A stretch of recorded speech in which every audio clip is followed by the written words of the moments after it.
Hello, and this is NDDC. Join you right off of the 4th of July celebrations to have a celebration of Amazing Digital Circus.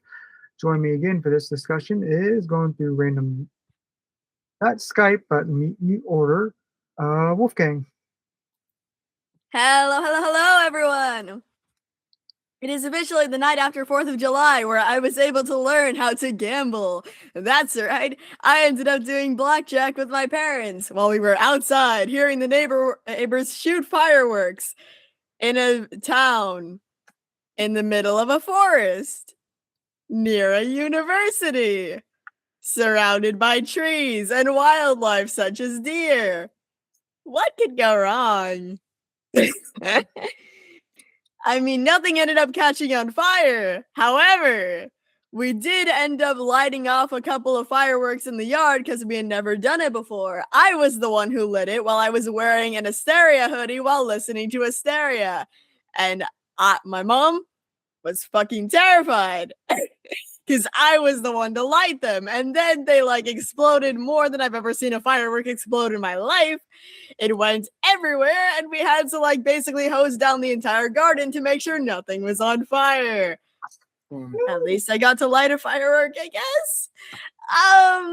Other than that interesting experience, and also not being able to sleep because the fireworks are so damn loud, I just heard a couple of them 2 minutes ago while we were talking. It was a very lovely day. I just, the neighbors around this area are a little bit more patriotic than I thought they would be.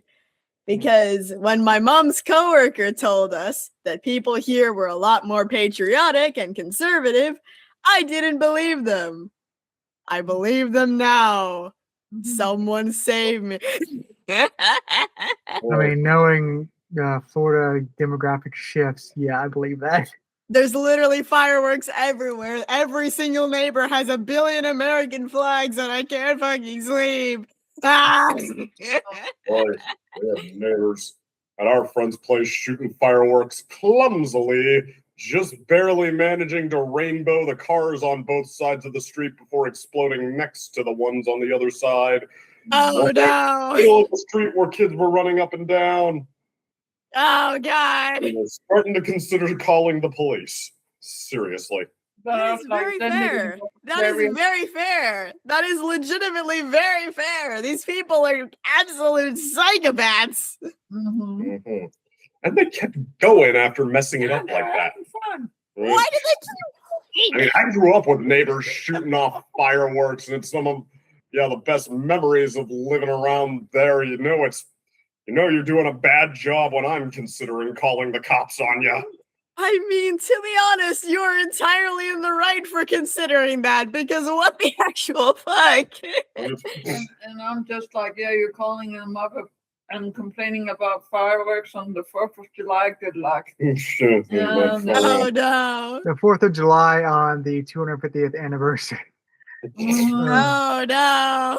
Yeah, that was right. Oh, that might be why our end was extremely big enough. So we had a lot of fireworks right next to where we live almost. We have the best view here. Yeah, I mean, I would expect these, which high school we're at in particular of all the districts around here, I would expect these to be mid-tier fireworks. And having seen what would probably be the S-tier high school fireworks before, I suppose they were, but they were still huge. I have never seen fireworks this big in my life before, like we did yesterday. Honestly, same here, because I used to live in Evergreen, which basically, from the name alone, you can tell that they were very climate focused. So they weren't allowed to shoot fireworks. So I wasn't very used to that. But now, not only do I live where I live, which apparently is very patriotic and conservative, so not only is there that, but also there is no limit to the fireworks whatsoever. There's no limits or regulations to the fireworks whatsoever. And also I live 5 minutes away from a huge popular university. It's one of the most popular universities in America. So you can probably guess how my last few nights have been. Oh, God. Someone save me from this. But yeah, that reminds me, like Friday, like I stopped at on my way back from my vacation. I mostly stopped at my local theme park just to see their extended fireworks show for the night, which is they always do like a daily night closing fireworks, but this was like for 20 minutes because of 4th of July. We finished it with the drone show and all that. When I was walking out, you could see in the distance like another major like firework and display and like drone show in the distance. uh, That sounds cool. Right. Yeah. It's just like, man, I don't know why the fuck this keeps happening. Because I was just like, nah, man, they're gonna be normal. They weren't normal. And then these two local girls who like smoked a lot of weed, they moved out. And I thought, okay, that problem is gone now. Guess what kind of people moved into that house? Mm-hmm. The same kind of people. Smoking the same stuff. Again. It has not changed whatsoever. The situation stays exactly the same. Dun, dun, dun. all right. Situation stays exactly the same, and the raccoons are still everywhere. Someone help me. I think the fireworks at least scare them out. But anyway, I guess next up, Carlos. Hello there. This is the Gunmetal Gator here. I'm just currently just trying to figure out the ways of getting some employment wherever we are right now. Even though the country is celebrating the 250th anniversary, I'm just going to be here just saying, yeah, 250 years. It's just, yeah, that's where the stuff is happening. But then also as well, it's like, yeah, I can't wait for 2027, in which that's going to be a very big year, probably like the last big year for people gaming as we know it. So, yeah, let's just tread on carefully here, people. Well, I don't like basically the meme for that whole like the disc, like Sony going no disc anymore is like you, the EU, you are our only hope. Like EU regulations have sort of like came and bit some companies before. That's why Apple has to use a USB-C now. They're already looking into Sony for other stuff. So like they might be pressured to like regulate Sony. Is like, yeah, you can't have like you can't like get rid of like disc option and also have like be a monopoly in store platforms. So they might pressure them one or the other. Yeah. But and also they sort of would have to because Europe is like I think the largest PlayStation market actually. Mm-hmm. You know what? I think so. Yeah. Yes, we are. Yeah. Dun, dun, dun. Yeah, Sony's really lost Japan. Nintendo's really got lost stuff. Yeah. Which is why I think a lot of Japanese companies like Square Enix has been a little pissy with Sony as of late, with like being disappointed with how like Final Fantasy 16 only sold 4 million or so copies when it launched on a PlayStation exclusive, like when there's only 40 million units in the wild. Yeah. Can't be happy with that. Yeah. Anna would know better than me here. About My Daylover. About the games. Yeah. They do. Speaking of which, Second and Day. Yeah. I'm the very model of a critic of the internet. I'm calm and witty, smart and wise, and never, never, ever upset. I know the kings of cinema. I quote them a historical, from Scorsese to Chaplin, all in order categorical. And we heard Game Bone is hungry. He's flat. We're going to run the forest. I think we're going to take your part back to the workshop. We had like a giant parade and we couldn't get out. I gotcha. And fireworks too. Mm-hmm. Yeah. Oh, that was something. Oh, and I got stuck on because, Or visiting my friend's house, seeing all the buddies I haven't been able to catch up with for a minute. Guy has 2 sons. They had a couple of friends over. I spent a disproportionate amount of time stuck on Nerf gun / plastic sword / magic wand duty. All night. No, I'm just kidding. Daylover is salty. Yes. I tried to break away a lot of times too. No, he had fun. Apparently, I did the best job of all the people up there who humored them. They came back for revenge a lot of times. They were not hearing of me pulling away from it until late into the night. So I told them to stop not shooting him in the head. Oh yeah, Nerf guns are not only way cooler than when we were kids, those suckers are more powerful too. Oh, I am so freaking jealous. Like, especially the ball ones they have now. Like, they shoot like long distance and all those. Like, I wish I was a kid. Right? Yeah, being shot point blank in the face by those, that stung a bit. Mm-hmm. Yeah. Meanwhile, I was talking with all the new people, being like, "Oh, this is Nate's new girlfriend. Hello, hey, this is new people I don't know. Hi." And that's how it is. Yeah, it was fun though with delicious food, man. Oh my God, the mac and cheese is the best I ever had in my entire life. That was good too. Yeah, good times. yeah. So this part we're talking about something off topic that we've been into lately. Yeah, if you want to. But also, I wanted to go a quick random fact. I remember hearing with the 4th of July stuff is like, apparently Thomas Jefferson really liked mac and cheese. It's like, okay, that's a whole fun story. Ooh.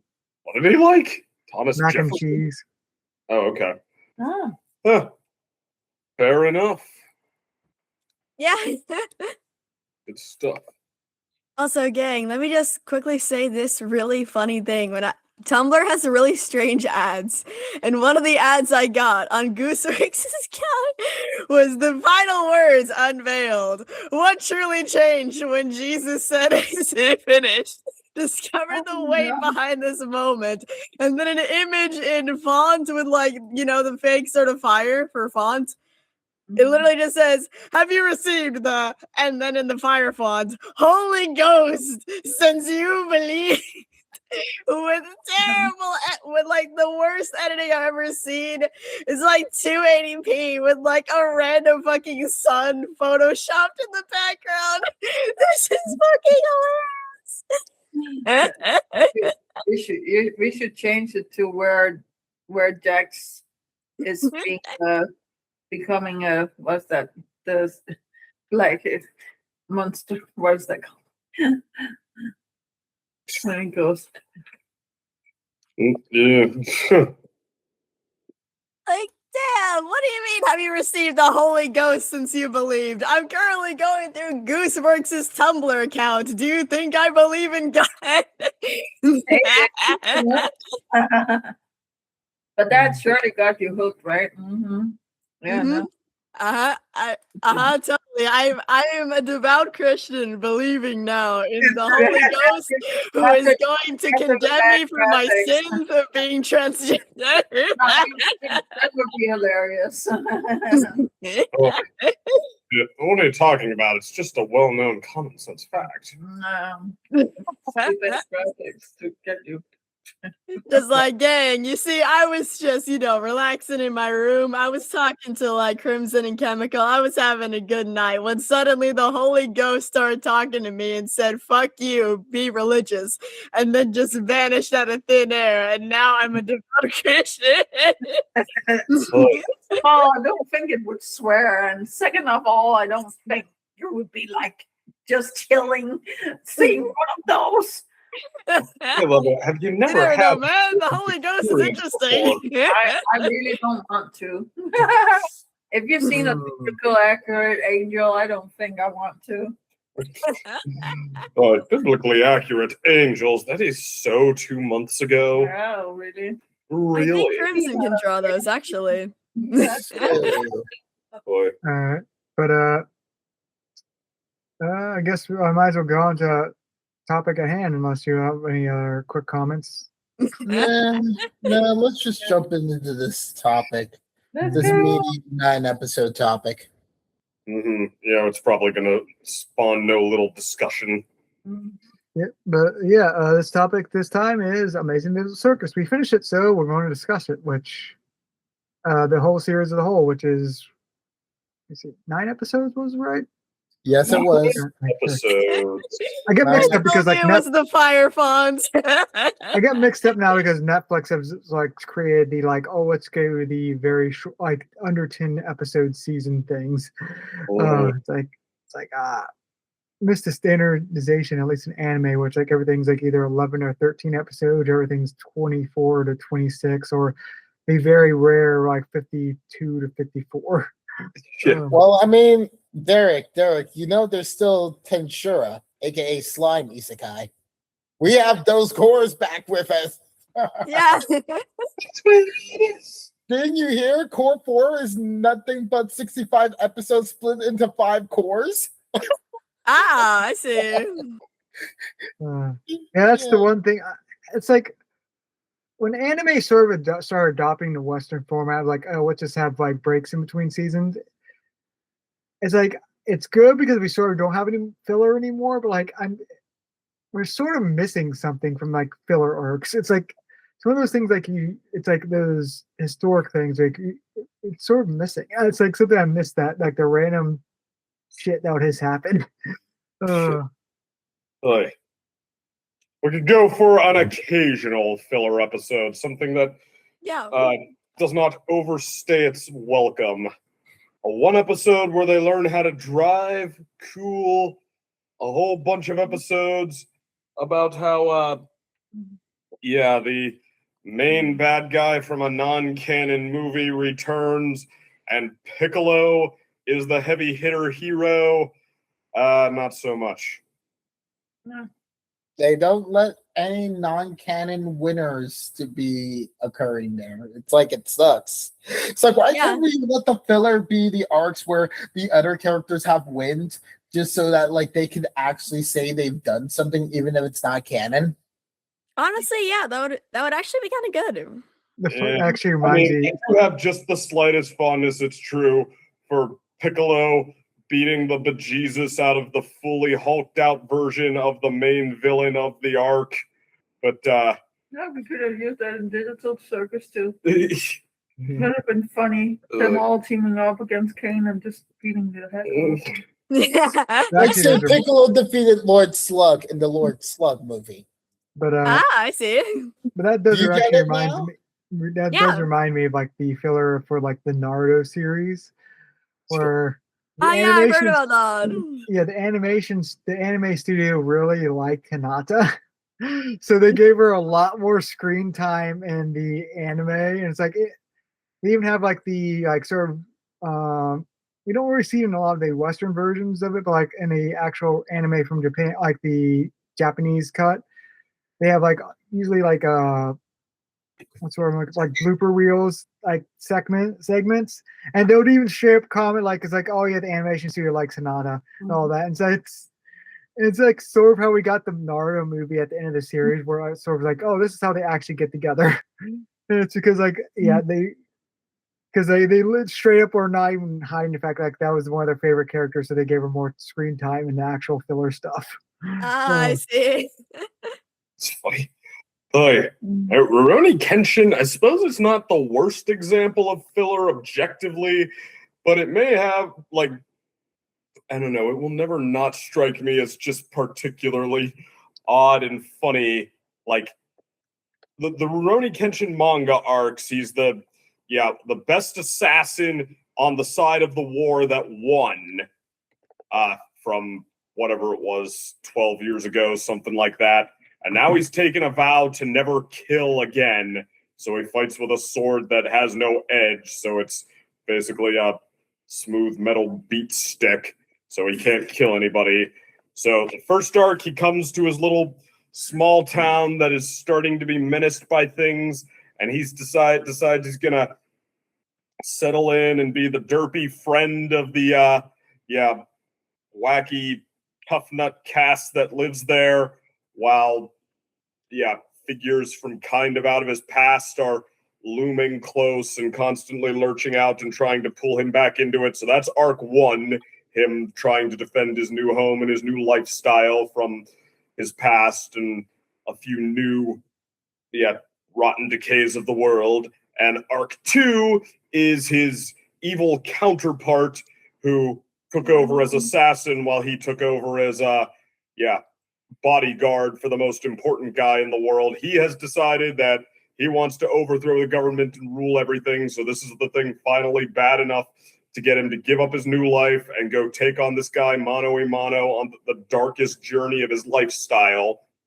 And arc 3, the guy who is connected to his first wife, aka the reason he finally threw out any pretense that he wanted to do this and vowed that he would never kill again after the war is over. That guy returns and forces him to face his past and whether he can be quote unquote redeemed or not. The anime caught up to the manga before they got to arc 3. Can you guess what the anime's solution for a third arc was instead? What? He goes back home after defeating his evil counterpart, and he does things. He gets up to shenanigans. He goes to the circus one day, and some bad circus performers are going to break in and commit rob/break the circus crimes, and he defeats them with an umbrella. So this Hurrah! This is Kane in a former life. That's what you're telling me. I have no idea what you just tried to say. With an umbrella? Oh yeah, so many similarities to Kane. So it's like, I don't know about Kane, but an umbrella. It turns out that they're like, wait, this is the circus, so you got to defeat them in a derpy way. And he's like, well, it just so happens that my style does include umbrella fighting. Sure, why not?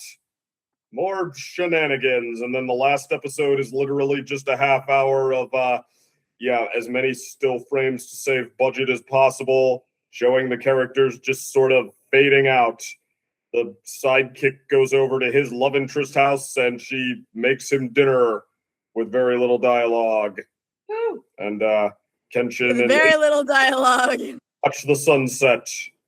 And there you go. That's implying what their resolution is or something. Like season 3 of Rurouni Kenshin is the most, I don't know, answer to what happens next I have ever seen. But this is digital circus. This is Digital Circus, and there is zero filler in that. So there we go. Really? Yeah, it's really, especially during the beach episode, it just goes crazy. Oh yes, a lot of people wanted more, which I'm assuming Yeah. is something we're going to talk about here tonight. Oh yeah, Exactly, let's because talk about I that. have the Let's talk about information. Going back to I think it brought up Netflix for me, this series what I sort of appreciate about it very much feels there are spectrums in terms of episodic things, because even Game of Thrones seasons are everyone says oh, it's a 10-hour movie, but even then it's still here's distinct episodes. Mhm. And then there's a more Netflix series, which are, I would say, probably the best example of it is Stranger Things, at least season 1. That's the one I've seen. Where that is very clearly just one extended movie. And this, I feel, is more in the very much a one extended movie. There are episodes, but everything sort of flows together as one medium. And that's why I feel if you watch episodes going back, they sort of even things play out better. Our characters sort of are going back and watching episode 1 now. It's it's more interesting because you know the characters and their quirks and all that. Yeah. It is. Yeah. Or, and it's because they change and adapt. They're still sort of themselves from the first episode. Besides Pomini, because Pomini's what the hell is going on at that point? But still,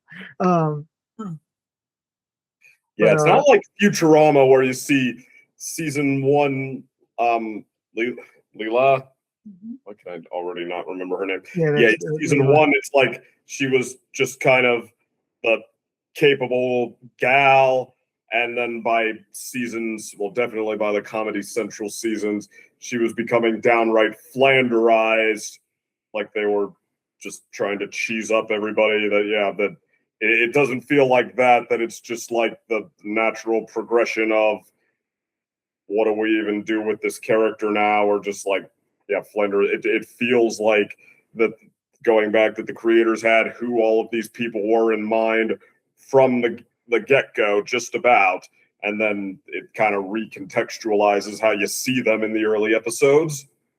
Yeah. That's also a thing that I really like with Digital Circus, that they're all like having a specific growth to their characters. There's not that one character that's, It's true. Yeah, I mean, see, like episode 6 was where, and you've heard me say this before, I officially got into Digital Circus, but like going back, it's like, well, yeah, it's not that like episode 6 and 8, and then maybe one of the other ones that I had like a soft spot for. It's not like that is all I want to watch. It's like, all right, no, like now that it's found its way into my heart, like pretty much all the episodes belong there now. Like maybe 1 and 2 are slower, but or maybe just 1, the pilot, but yeah, like this, not that it's like my favorite show. I feel like there's some steep competition there, and I feel like this is, even once you take out like my S+ tier, there's quite a pack for it to get lost in. But like this is one that it was not just a hot dog to me to eat and forget. That like this was something special. Yeah. But so we're going you lost my train of thought with that. Oh, I was going to say I remember. Yeah, I would say character growth is what it's interesting seeing character growth. Though I will say one character did not grow, and that's sort of the point. Or at least they changed, but they definitely didn't. I would say had character growth. Yeah, that bunny did not change for the better by and large. Although, well, it's debatable, isn't it? Well, I mean, like they salvaged something after the damage was done, but yeah. But that's better than it being too late. Yeah. Hey guys, so I mean, can play the piano. The thing is, like, I'll get when we do go around to that character. I like that because I'll go into like the sort of point of that, which is like, I like the lesson there. It goes for it, and like it sort of doesn't like it doesn't like cop out of that lesson. Yeah, it's an important. Yeah. Just like, hey guys, just because you apologize now doesn't mean you're not gonna die. Wait, hold on. So if I just apologize for all my actions, that's not gonna fix anything? No, you're still gonna be dead. No, I feel like it was deliberate, and I feel like that it's in a lot of ways kind of the show's accomplishment. Like not only a moral lesson about what happens if you decide it's not worth it to heal this stuff, as raw as it feels when you unwrap your wound and hold it out in the open. Like, that it sure as heck is sometimes the only way you're even going to make it through this all right. But like that, and moreover, that specifically what it was saying was Jax's problem. Like, I really don't think we've had that before. Like, all right, these from somebody who knows firsthand are the ways that this tears someone up, sometimes to the point there's no coming back from. That, like, I mean, we love to throw around the word representation, but I mean, I feel like it's something that is, crucially starved or left in the dark has been represented after these 9 episodes. But I guess we might as well go into like Jack's fate, I guess, since we're on the subject now. And the reason I love it is because a good example of something that media don't usually do, because they don't because media is usually like they hold back, or what's where they try to offer too many ways, like either they're too like there's always a way out sort of way, or they're the opposite where they get a little too cynical, which sort of misses a lot of the finance. But like the one thing I love about Jack is a good example of a character who, if a character like everyone sort of has opportunity for growth or change, but if you choose not to like get help or something like that, then you can't like if someone doesn't want to be helped, they can't really be helped.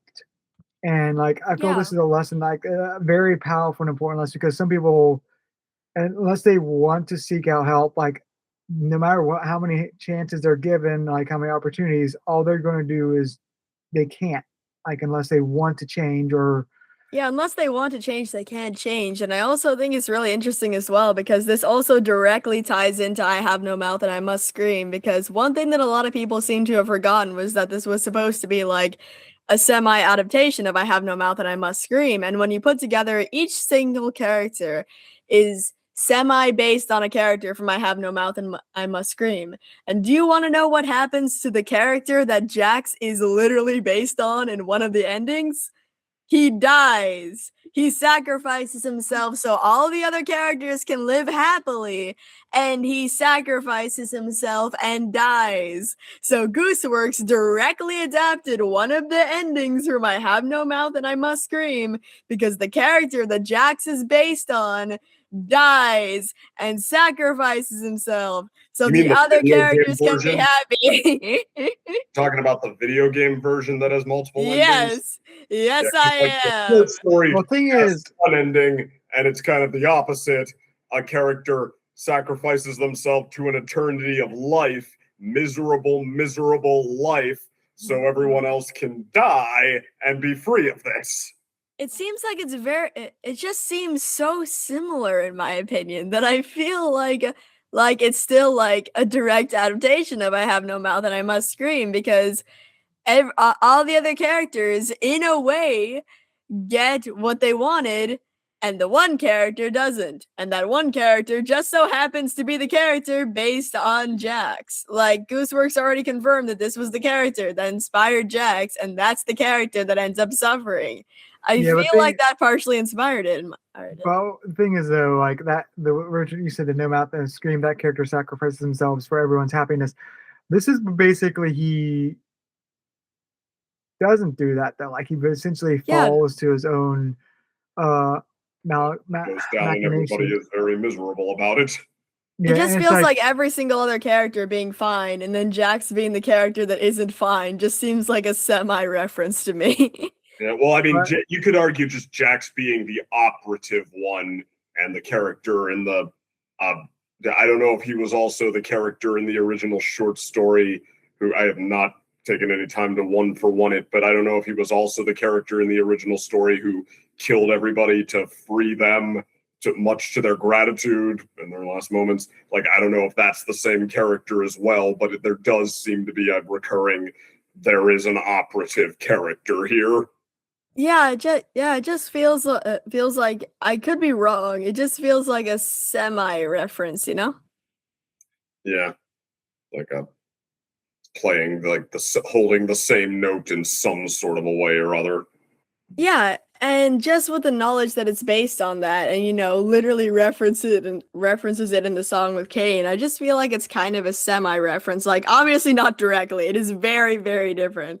But I feel like it's still like partially based on that ending, just from what happened to Jax, and also like the abstracted monster form being semi-similar to the gruesome monster form that the character that Jax is inspired by gets in that ending. So it just seems like it semi lines up, you know?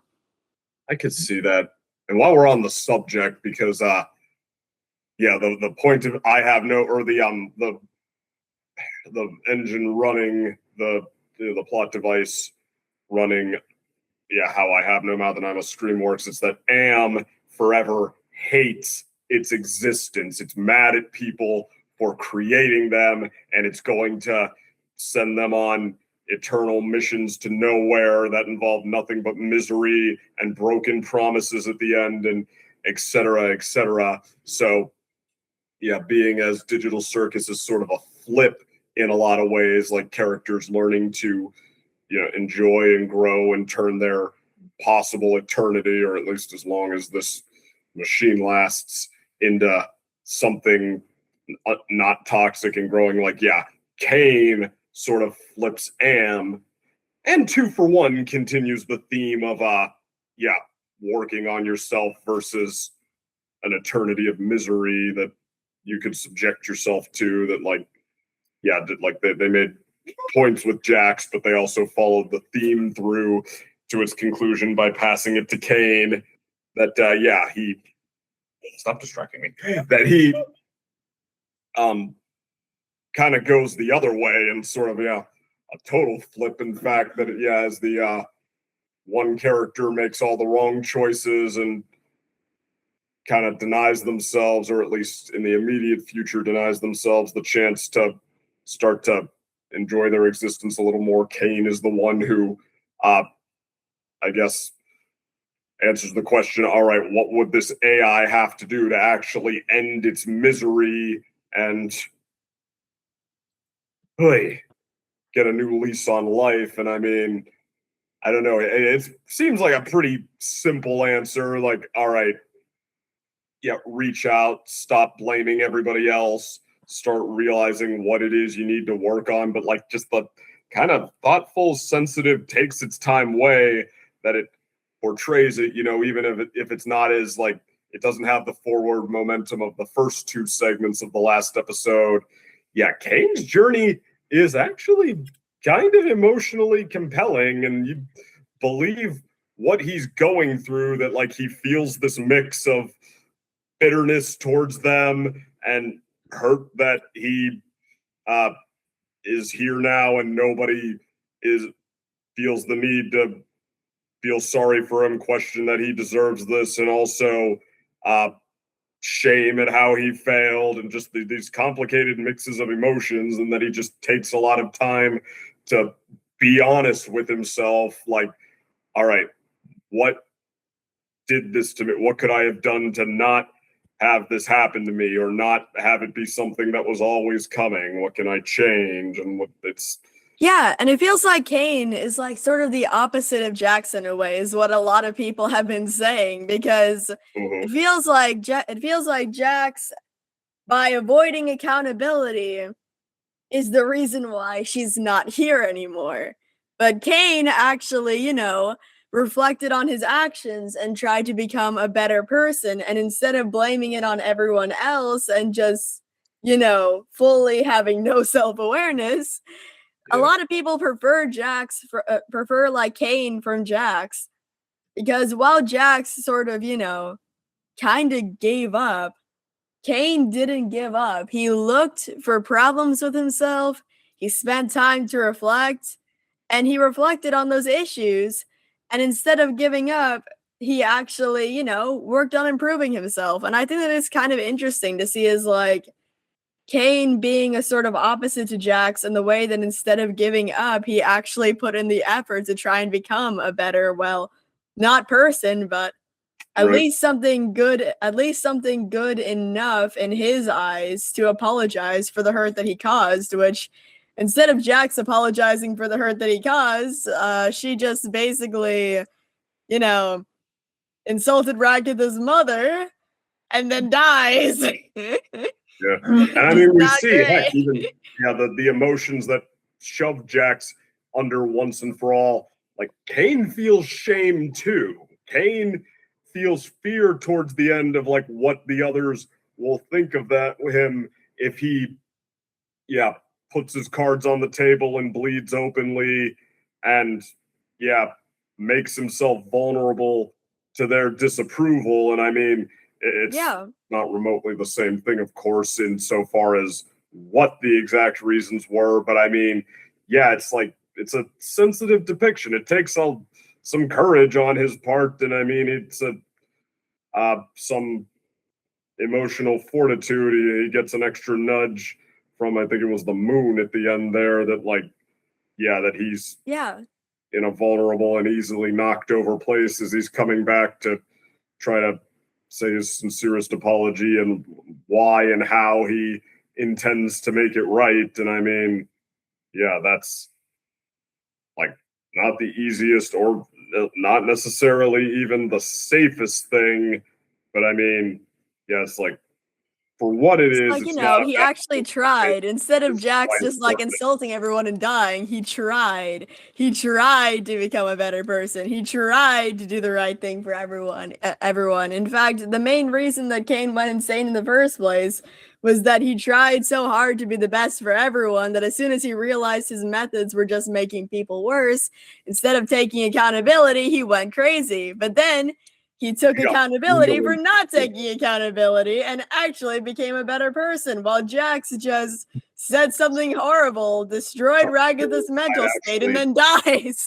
That's a mirror state we haven't even talked about. That like Kane, yeah, he was feeling pretty insecure and hurt and rejected as well there, and yeah, bubble rubbing in it and what that, and also kind of like Jax, his solution was to double down. His solution was to throw around the weight he had to throw, which was actually quite a bit more than Jax had when you think about it there. But I mean, yeah, Kane was having a literal existential crisis and still ended up becoming a better person than Jax. his solution was, okay, be afraid of how much I can hurt you, was his initial answer there. And then, when they pushed back, when he also got kicked to the curb, I guess, same as Jax did. Well, not exactly this.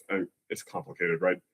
But it's like, I mean, you could argue that Kane, I mean, there's definitely self-loathing in the I'm not fulfilling my purpose. Everything I do, they hate it. Maybe I'm not as good as the other one, but I mean, Kane's, it's almost, it doesn't take over his thought process the same way. Like he, what one reason or another, and honestly, maybe because he like had more to have self-esteem about in the first place, however much or little, like Kane sort of still dared to believe in himself. Yeah, exactly. And I feel like the main issue is just that, it feels like Jax just gave up all hope while Kane never fully gave up. Yeah. Kane even broke all his barriers, quote unquote, to get where he needed to go. I can go with that one. That'd be a cute sort of a metaphor if that's what was intended. Yeah. Yeah, true. Also, I just posted a link. It's Jax related, but it's also sort of a good example, like how, like reflecting back on earlier scenes, like of how we got more context later. Yeah. Everyone wants to click this link and go to 00. All right. Everyone there? Yeah, it makes a lot more sense. Everyone there at 00. All right, let's go for it. All right, yeah, let's go. 3, 2, 1, play.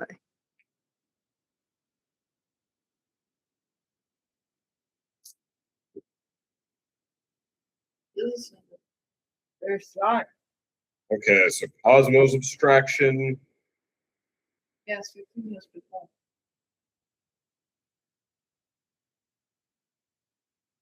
Okay, so that crying was right after Cosmos abstraction. Yeah, because that's where I grabbed the bowling ball. Oh, I didn't even think of that.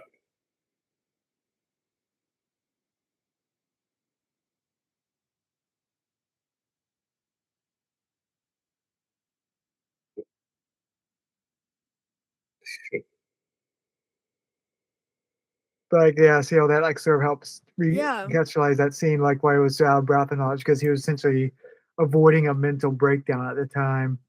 Yeah, that's why he was so out of breath, because he was hyperventilating, having a mental breakdown after he realized that, both of his friends are dead now. And it's kind of her fault, considering when you really put it together, she was the one who caused Ribbit to abstract.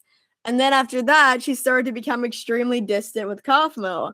And then Kaufmo had no friends either, because he was extremely close with Jax. So then Kaufmo started to go insane trying to find an exit, considering one of his best friends is distant and the other one is entirely gone. So he goes insane trying to find an exit. He doesn't find it. He abstracts.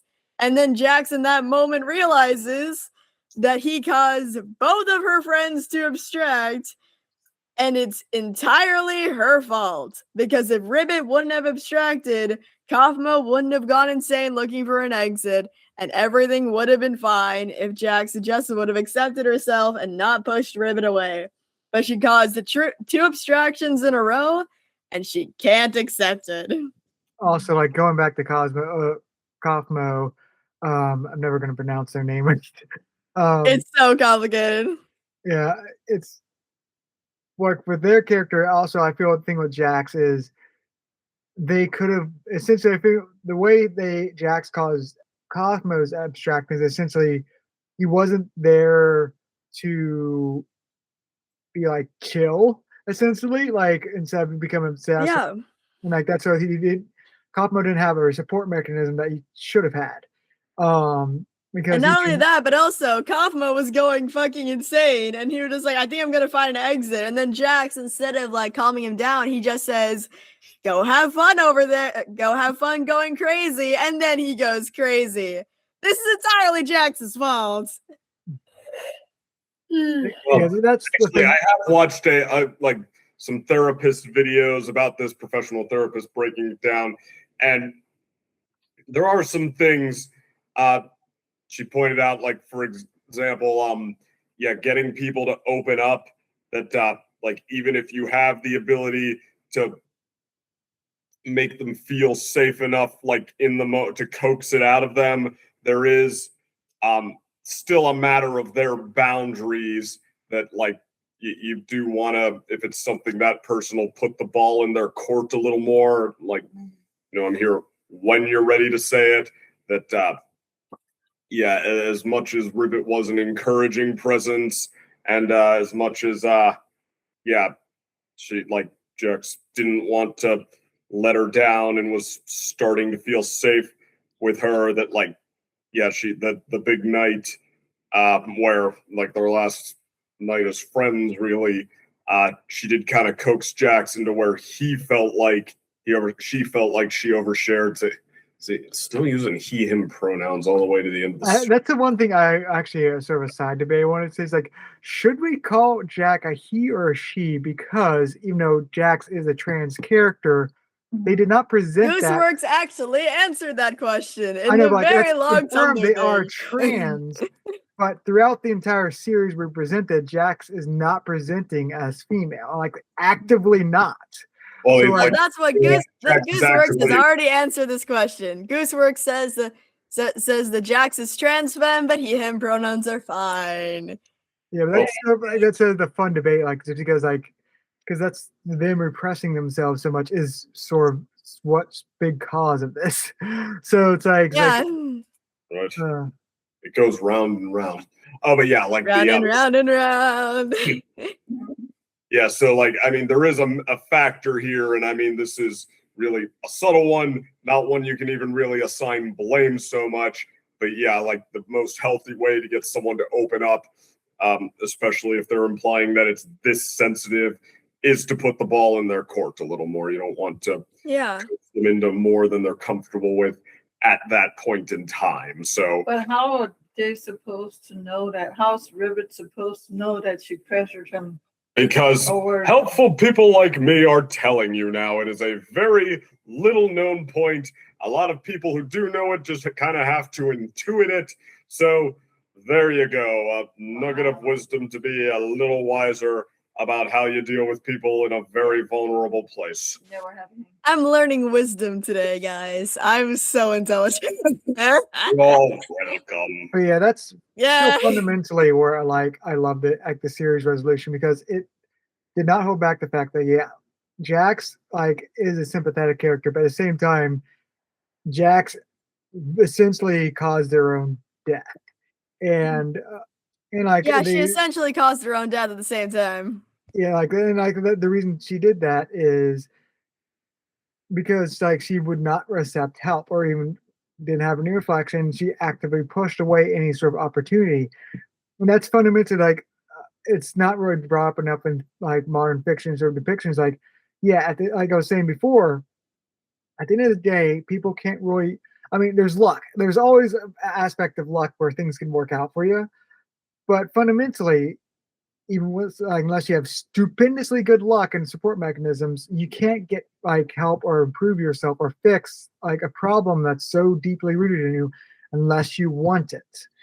And Jack just simply refused to acknowledge that they had a problem or something like that, so they could actively seek out like a help fix themselves. Couldn't seek out support mechanisms properly. Instead, they would push them away. And I loved how like it sort of this shows like yeah, this is the end result of that is like you can't help everyone because unless they want help, you can't. Yeah, exactly. You can't help everyone. And the thing is that because Jax was really the main person that Ribbit had, it just drove Ribbit absolutely insane. And I can also like sympathize with Ribbit here as well because I've tried to help people who can't be helped before, and it can drive you fucking insane when they're not doing anything to help themselves after everything you're trying to do, and they just end up pushing you away. I mean, going back to that point, that was another side lesson of the series. It shows that the problem is like you should try to help your friends and family and all that. Like that's at the same time, you should set up your own boundaries because if unless someone wants help, I mean, unless someone accepts help or like wants to change, unless they want that, they can't be helped. And if you keep trying to help them, it can be detrimental to yourself. So you essentially have to know a point to like sort of essentially cut someone off unless they seek out help.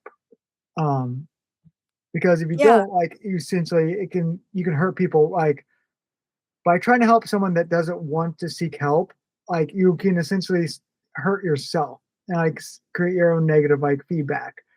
That isn't say to abandon someone, but like you have to sort of set up your own boundaries to protect yourself from someone who doesn't want help, who doesn't like want like the, who doesn't want to improve themselves or change.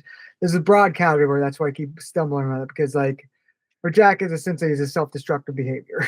But it applies to different things. Unless someone like wants help with their self-destructive behavior, you can't sort of help them. And if you keep trying, even if they won't, unless if you keep trying when they aren't trying to help themselves, you just hurt yourself. And it's like essentially instead of one person self-destruction, it could be several people.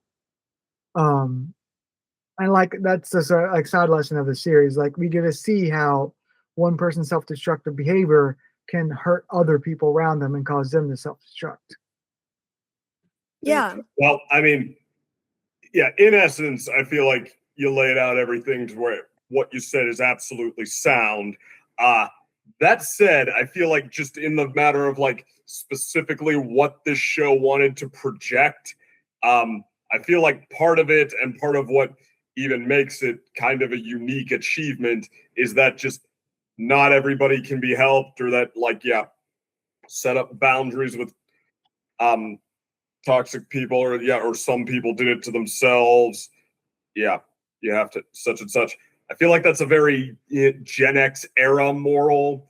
I feel like that's been doubled and tripled down, and we've become so comfortable with that to the point where you could make an argument that it becomes a little bit toxic itself, like toxic disownment to an extent.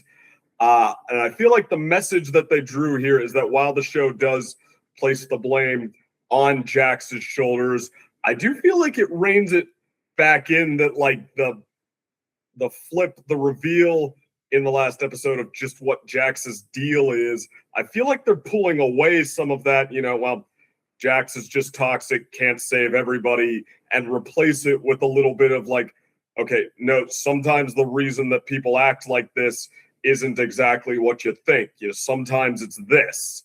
And I mean, it's not that you need to give your arm and your leg and strap yourself to the cross to save them, but I mean, it's that, they should be saved. And there are angles for it. Once you understand the reason, there's more to why that might or might not be possible than you might have considered. And that the fact that, Pomni doesn't give up, and I mean, she doesn't like allow Jax to hurt her.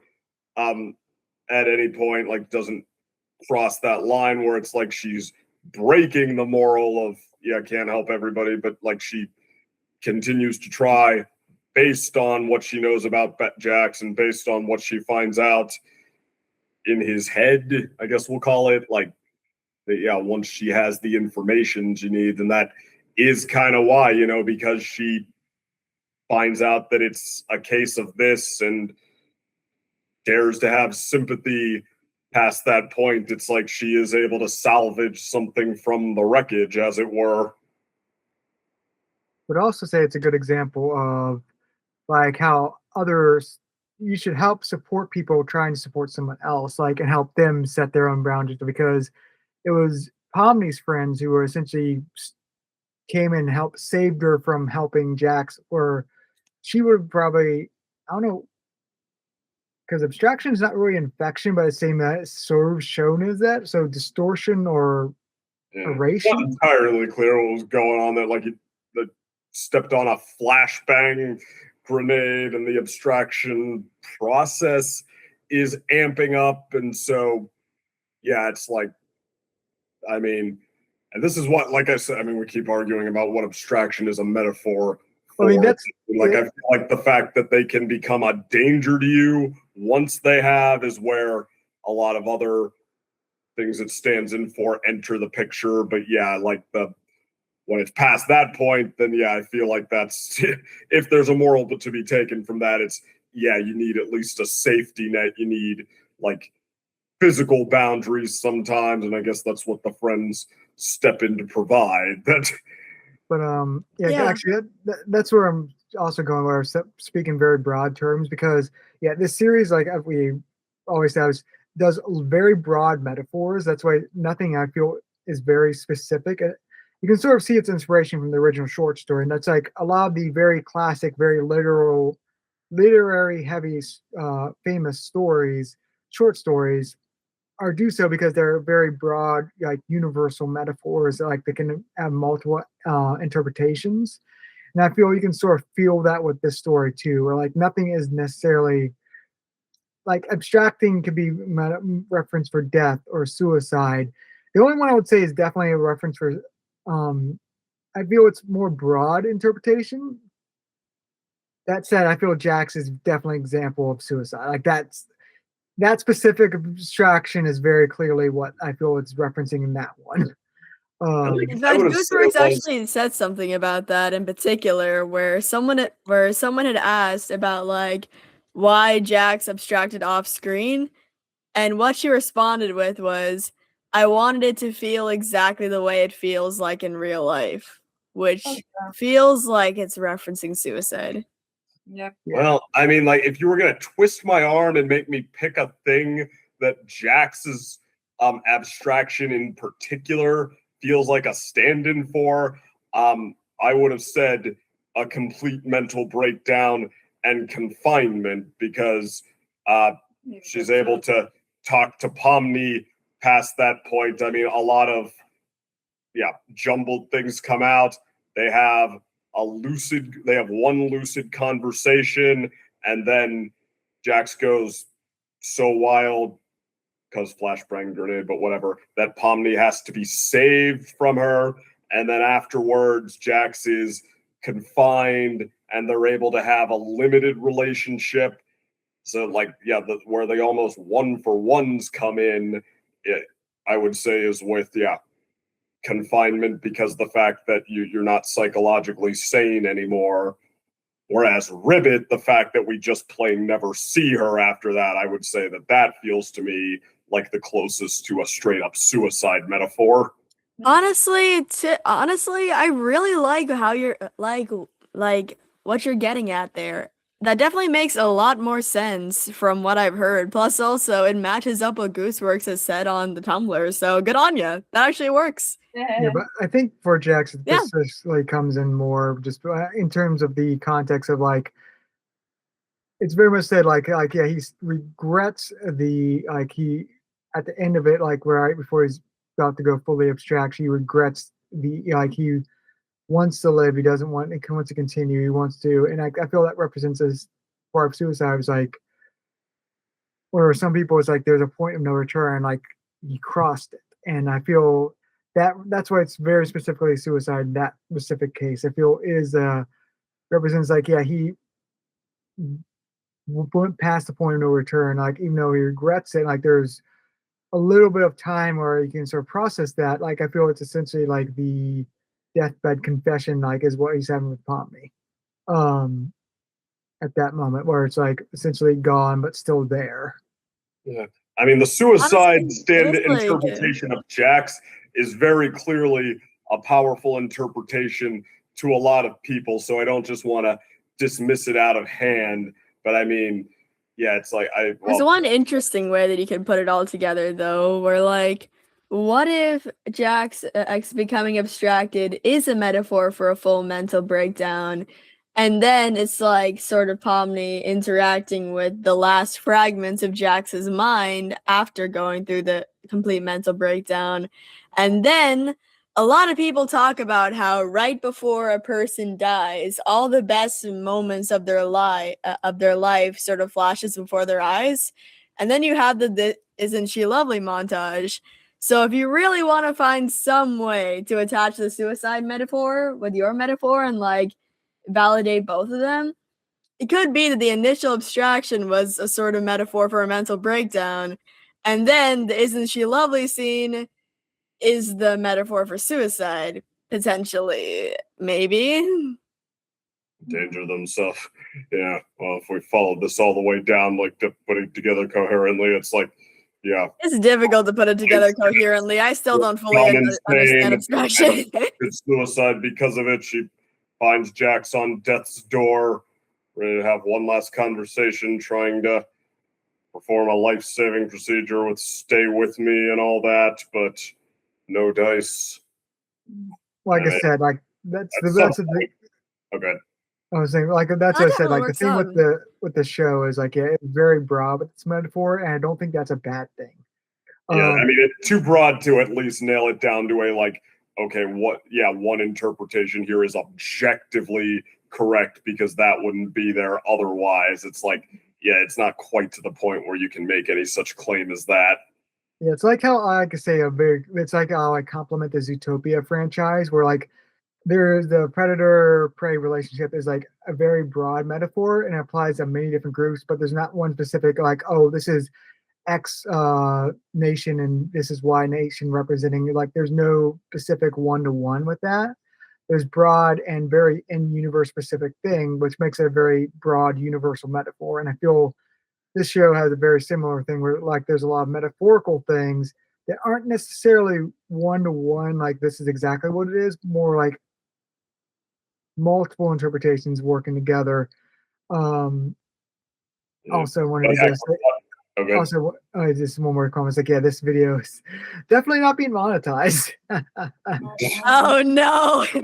Yeah, we said it without euphemizing it like what 5-10 times.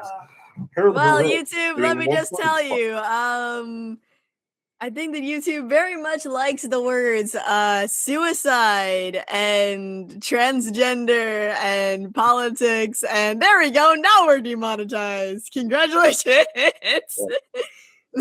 But heck yeah, like it's not just a question of following a principle, because some stuff has been criticized for kind of pussyfooting around before, like just clearly really not having anything that complicated in mind, but being afraid to actually say what it was getting at. Star Versus comes to mind, for example, like where Steven Universe was the queer show and Adventure Time with etc. Star Versus was quote unquote one of those shows because it threw a lot of softballs at the racial tension issues it was discussing, or at least in the middle seasons. But point being, it's not just that they chose to follow it like a principle of be direct or be vague, but just like how skillfully they pushed the buttons. Like their weapon of choice was broadness, but through that they had a real clear vision of what buttons they wanted to push, when they wanted to get under your skin, when they wanted to show you like delicate moments on dealing with it, and which types of delicate moments, like for comparison. Did you know that one of the most popular interpretations of Spirited Away is that it's criticism of capitalism, of all things? I did not know. I did not know. I'd have to imagine that all of you are about tilting your heads, cocking your eyes right now, like what coming of age story. With, I know Spirit. Yeah, that was one. I know that was one of those themes of it. Was best. That's what the pigs represented in the parents. The pigs. Daddy's here. He's got credit cards and cash. I'm not leaving till you give me a job. Just keep asking for work. Get all his gold and then kick him out of our business. Let's get rich. Get yourself a... I never found out what he was saying. Get yourself a something, but over and over again. Let's get rich. Get yourself a man. Let's get rich. Like, yeah, I read the capitalism interpretation. I'm like, okay, I guess that's the ask me what it means, get an A- on your college thesis paper interpretation he decided to go with. And then I thought about it, and then one by one, all of those came up, and I was like, that makes sense now. But the fact is, it's so not in your, like, each one of those just feels like the button that Miyazaki is pressing that just fits that moment, because heck, it's multi-purpose. Japan does have a tradition of a lore of coming of age stories that involve stealing your name, and the fact that he decided to weave in like a capitalist adjacent structure for her to have this adventure too. I mean, he was flipping smooth at his peak, and he's still flipping smooth, although I don't know if he's ever going to top Spirited Away. Yeah, the thing is, like, I love and hate Miyazaki because, like, he's an auteur, so like there's a time where like essentially can get too full of themselves is the wrong term, but like too into their own heads. Where like too emotional with one specific thing. I think one of the best examples is like Howl's Moving Castle. You can very clearly see where like his anti-war agenda is like sort of took a left turn and like turned the story a little bit. Yeah, it's like you can sort of like like Howl's Moving Castle. I feel could have really been one of the absolute greatest like Miyazaki films that you can tell like the final third is like takes a wide turn. It's like, okay, we have to remind you war is bad because like that's not obvious enough. It's like, yeah. I mean, it did get bloated. That is probably the closest example I would see of something like that. And I do feel like not only Howl's Moving Castle, but Ponyo to a lesser extent were a bit of a creative downturn, because like Ponyo, even though it's not so much the theme that gets in the way, I did also find that its third act just plain didn't wrap all the way around. Like, I did not see why the world needed to be ending, why like all of this needed to hinge on what turned out to be, you love her? Yep. You sure? Yep. Sold. Sold. But I mean, both of those are still highly acclaimed animated movies. In fact, Howl's Moving Castle, and I found this out the hard way, sorting through favorites lists, it is one of, or sometimes even the favorite of more than a few animated movie fans, the person sitting next to me being one of them. Like, when Miyazaki is at his most pretentious and most, geared up on himself, it's his third act gets a little bloated. It is something like that. Like, for comparison, Tim Burton at his most pretentious and I say what's deep and what this is about made an early 2000s Shrekian parody of Charlie and the Chocolate Factory, complete with a third act that stops being about Charlie and the Chocolate Factory and starts being about the daddy issues he was on a kick with at the time. So to be clear, like Howl's Moving Castle is still my favorite Miyazaki films. That's why I'm so critical of the last third, because it's one of those examples of like you're so close to like being absolute peak. Also, fun fact, like that's where the Kristen Bale Batman voice predated his Batman performance was in Howl. But I was actually I had a wild theory in the start with the abstraction. I actually thought it I was see. going to be like when you grow up, you know, when like you stop being a child, you stop, you know, dreaming, you stop about like being. This is not What are you like talking about? like digital circus. I thought it was like the abstraction was going to be when you abstract, you grow up. You're done with your dreaming. You're done being a a memory chip. Like when you've lost a little too much childhood innocence. Mm-hmm. But that would like that ended when I saw Kane tipping his hat to Jax in the last episode. I was like, Oh, then you didn't think that anymore? No, then I didn't think it no more. And then I was like, okay, yeah, he's gone somehow. But I guess if you're willing to go to it's be a little abstract. open-minded, and maybe I've just seen one too many, like, yeah, absolutely soulless, bitter retail people, but like, yeah, just losing your passion for life, like all the way to the point where you don't hope for anything new anymore. Just all you have left is sneering at other people. I could see that just falling under the umbrella of such psychological issues. Yeah. I also like to say it is worth noting that like the original, like the lab team who was first, like the first human air quote brain scans were like they abstracted a lot faster, and part of that is them. Yeah, because they're already there. Yeah. And also they sort of understood what they were. Oh, actually, doesn't that mean that Kinger would have known what he was if they knew? Because, I mean, Kinger is still a child, though. I don't know about. Well, and he also lost his mind. So, like, it was like. Well, eventually he did, but like what he says to his wife, like, I'm sorry, I got you dragged into this. Like, it almost, or at least in the moment, my interpretation was that he thought he was on some kind of like testing out of this AI or something like that.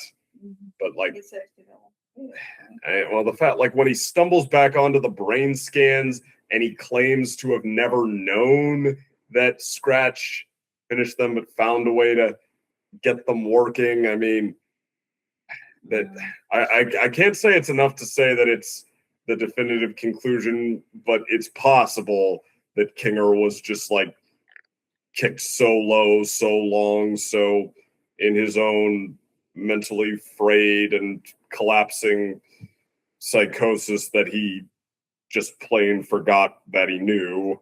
But maybe he's not capable of abstracting because he's one of the creators. We have not taken that into account. I think the fact of the matter is that abstraction is pretty strongly implied to hinge on the mental state, and I don't know if there's such a thing as a mental state that can't collapse. Like everyone has their breaking point. Of the breaking point, then how are you supposed to go to the breaking point if you're the creator of it? I don't know if that's what creating it means. It's not like if I create if I invented the first gun, I can still be shot by a gun. Yeah, true. I mean, but this is like more like a psychological.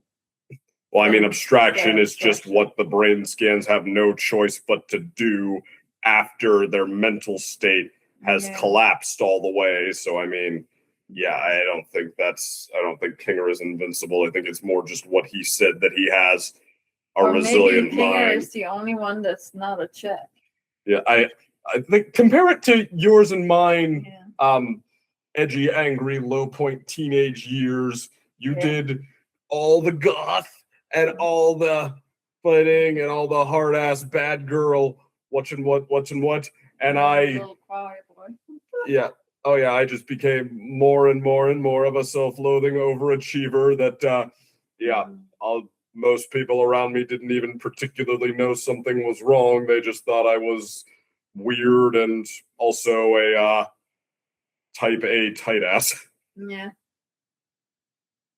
And I kept that up for a good 6 years because Yeah, I guess that just some minds, right? That can stay in the same place a long time.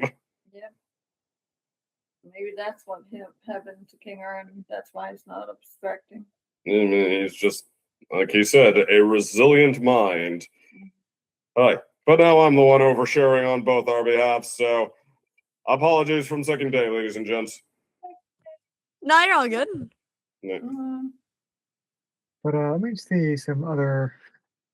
I think of some other points because we've been stuck on an abstraction and Jax for a bit.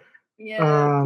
Take over, but I must admit, I really the Kane breaking the barriers for you were like he's not doing it for getting out. He's doing it because he wants to go back and be accepted. But to be honest with you guys, when first he did it and he found the files, I was like, oh, he's going to make our humans come in here now. Like he's going to be actually, so yeah, powerful. that was a little confusing. So Was that his flashback to when he first did that, or was that his? We don't know. We Yeah. don't know if it That was a was little the hard to first time interpret. or if it was. This is the. I think I mean, this is the last time because like he goes back and he's like, okay, I here's all what I did. See it on the screen. Like it wouldn't be a not powerful interpretation, like if he was considering creating everything all over again and starting from scratch, but then he changed his mind to no, I have to go make this right. But I mean, I don't think that's what was intended, but like I said, it's vague. I don't know. That's control. Yeah, he also has on top of that the flashback to what he did in the start, so it's messy. It's messy, but I like him coming back to them and actually showing them on the monitor, okay, this is you, this is what you do when you're not a memory chip. But I will say, though, as much as I went on about Kane, and this show's achievement is what it does with, like, the, just my personal, like, yeah, okay, this is the moment for all the me's in the audience, was the end of the first of the three segments of the last episode, aka Pomni and Ragatha's talk. Yeah. The hug, just like, yeah, because Ragatha was in no way the character I gravitated towards the most. She was one of the less colorful. I related to her a lot, but I mean, I felt like she was the supporting presence you go back to. But like, yeah, to see her, the people pleaser, the one who apologizes for herself and steps around herself, and yeah, just whatnot, to be mid-conversation with Pomni, who then like gives her that hug that abruptly just kind of breaks down all her barrier, just to see what that means to her in the moment, and like, yeah, how it hits her all at once, that somebody saying to her, like, or at least my interpretation was that this was Pomni saying, all right, like, okay, you don't have to people please, you don't have to apologize for yourself, I already care this much about you, I already want to do this for you too. And like to see that hit Ragatha so hard that like she can't even fully process it at first, that like, yeah, it's overwhelming, she almost breaks down from it, and then like she just hugs Pomni back and takes no little time savoring it. Like that one cut me deep.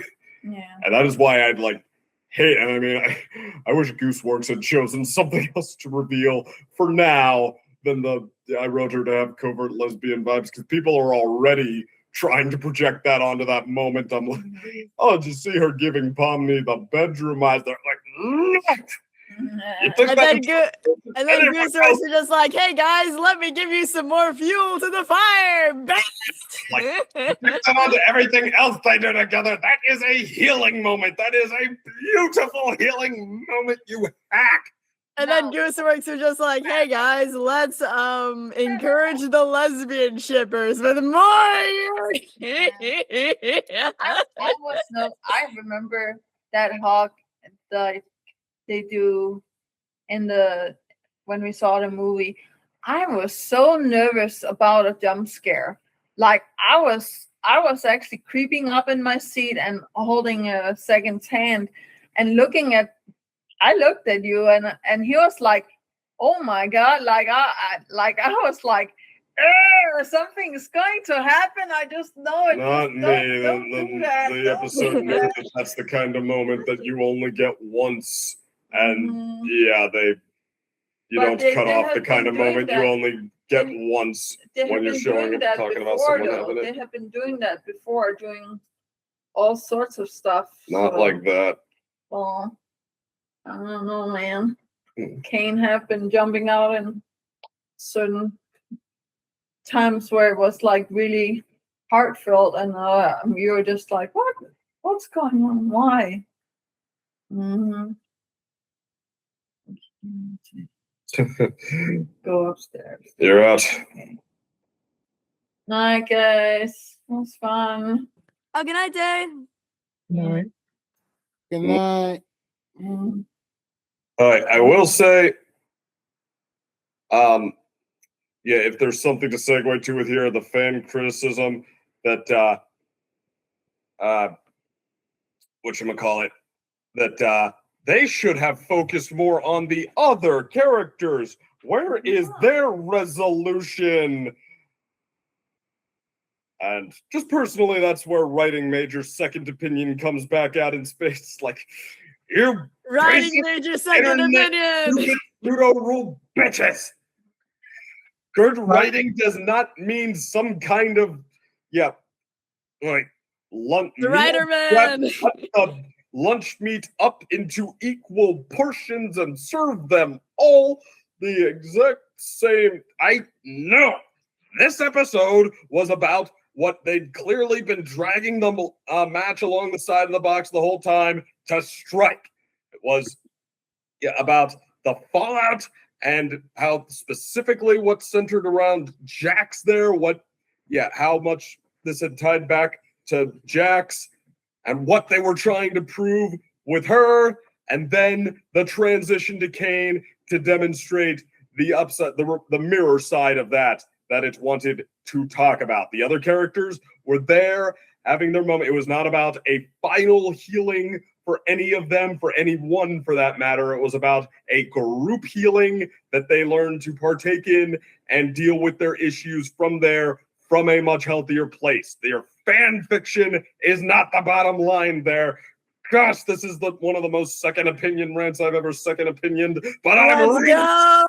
go. Let's go.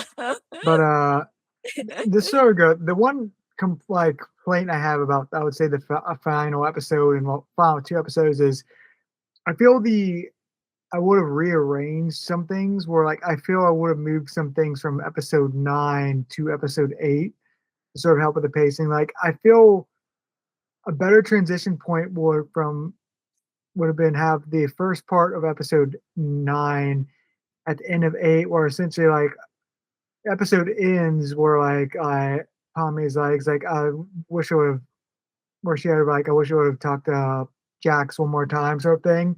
And we just cut there. We don't know the reference for that. And then we cut to the next episode where it says, like, Jack abstracted, like, off screen, where it's like, so that's sort of like the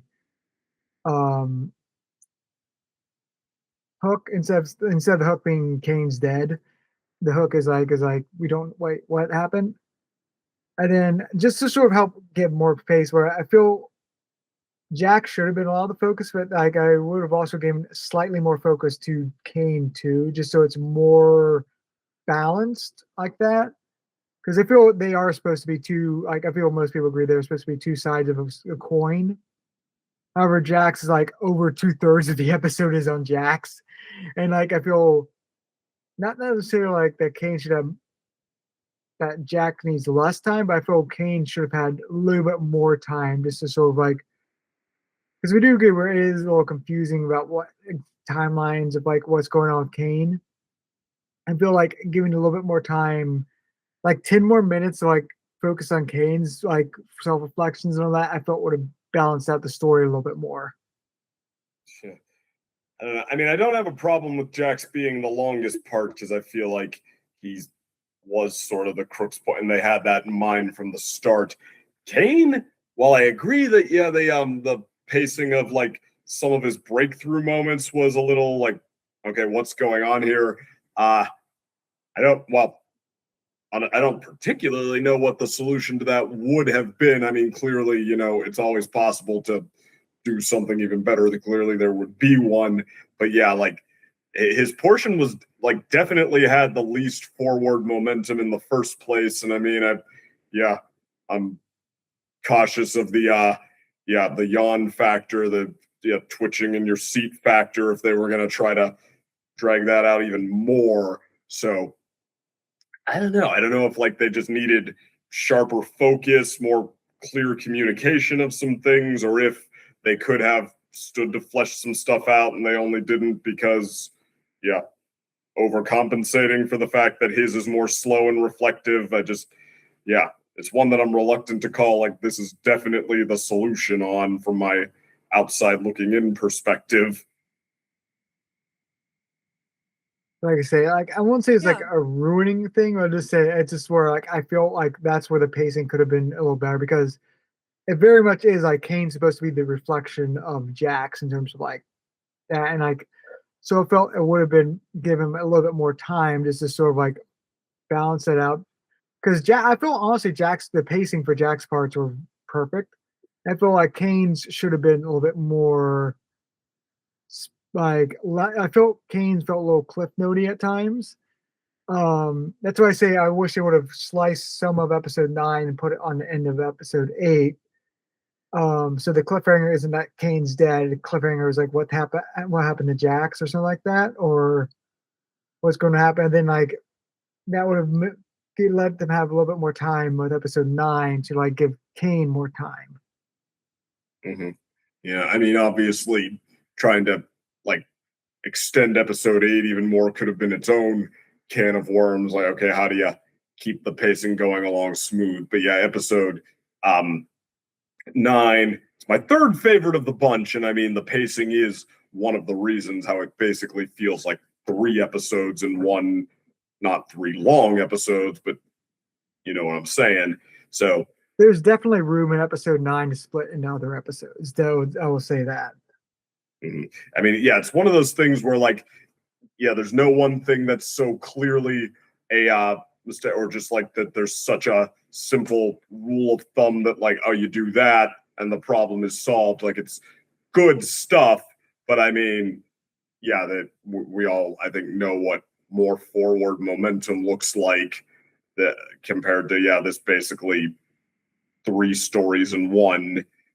So one way or another, I mean, there are a lot of angles you can go at it. Writing is a bit of it's like a football game. There are a lot of plays you can run, but I mean, clearly we've seen We've seen better games of football than this, at least on that particular front, even though this was still a fairly big win. I'm learning about sports. Also, I said, I fully admit that this is more of a nitpick issue than more of a like, oh, I can't believe they did this sort of issue. That's what it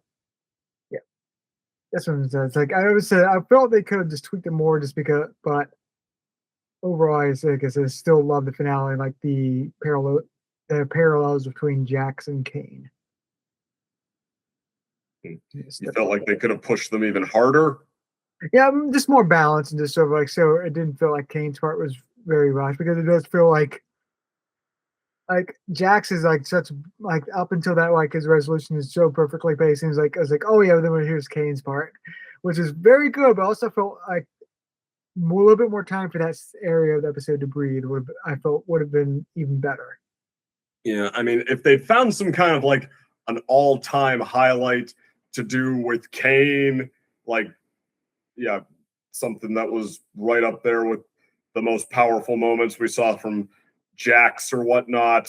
Kane's, I don't know, what's an all-time highlight of something? Circle of Life? I don't know. But yeah, if they found one, I think that, whether it made the episode longer or heck even shorter, I felt like that would have been a whole league of its own right now, because I mean, Kane definitely had the least powerful highlights. You know, we could have it could have done better specifically to feel like Kane's role built to something, I guess, where I'm not quite on the same page as, like I say, there are a lot of plays you can run in a football game, and some of the most powerful ones are short, not like, and sometimes more runtime does equal more opportunity to, set up and slam dunk the ball. But I don't tie it down to like one solution was clearly the answer, I guess, is the short of it. And again, I'm learning more sports metaphors. I love learning things. Right. Oh, I've got many more. Let's go. I gotta learn all the usual male things, guys. I already set out a firework and it went very well, 100%. Yeah. Well, the digital circus pony sonar reactors are clearly the epitome of masculinity. So you're exactly. I am in the right hands. I think I'm like one of a handful of people on Earth who knows who the heavyweight champion of the world is right now. Let's go. Wait, that's another story. It's a funny story, though. Remind me to tell you it sometime. Yeah. Otherwise, I mean, actually, I feel like I remember specifically last time we talked wanting to say that, like, the note I didn't get to say that the Ragatha scene was my personal highlight of episode 9, like, not its, biggest moment, just like my personal one that, like, yeah, that one was for me. But otherwise, I feel like, this has been, I guess, in some ways, an extended discussion of the finale. We did, even though we did talk about, the whole series start to end, but I mean, I guess, partly what's going on here is like the amazing digital circus is something that was playing the long game in so many ways the whole time. So talking about its payoffs does kind of feel like talking about everything it built. Yeah, like I said, I think Honestly, like I said, like I think I said earlier on, was like this feels very much like the very, very low on the episodic scale, like as after the series is over, more of like this does feel like one continuous movie episode or something like that. Like, yes, there are episodes where I was even talking about like splitting up episode 9 to 8, but like in terms of like a story, it all feels like one flowing narrative. So like the individual parts all sort of flow together, and that's why we are so focused on the resolution, because it all is leading up to that. And like everything else preceding that is more about characterization and character development, which eventually leads to the resolution. Mm-hmm. But yeah, I guess like with so many just so much playing of the long game that's in hindsight, thinking about it, my favorite episodes, they do kind of seem like the ones where we got to that payoff. That, what did I say? Episode 8, of course, with all of their being emotionally torn to shreds by Kane. That feels like an inverse payoff, a dark culmination of everything we've learned about them, like why Kane knows that he can hurt them this way. It's a horrifying and powerful moment where you really feel for all of them, and in a way you feel like you learn a little bit more about them. So that might be the moment that secured episode 8 spot as either my favorite or second favorite. But honestly, I feel like I have a 1A and a 1B there. And then episode 6, where like we've learned so much on these characters that it sort of gives itself permission to just do a like virtuoso collage of all of them, just all of their like most endearing traits, all of their best sides, just everything we've come to love about them played out in like a really high octane, momentum heavy episode of just, a collage of all the best things we love about them, complete with Zach Jackson Pomni trolling Zubul, which unfortunately is kind of my everything.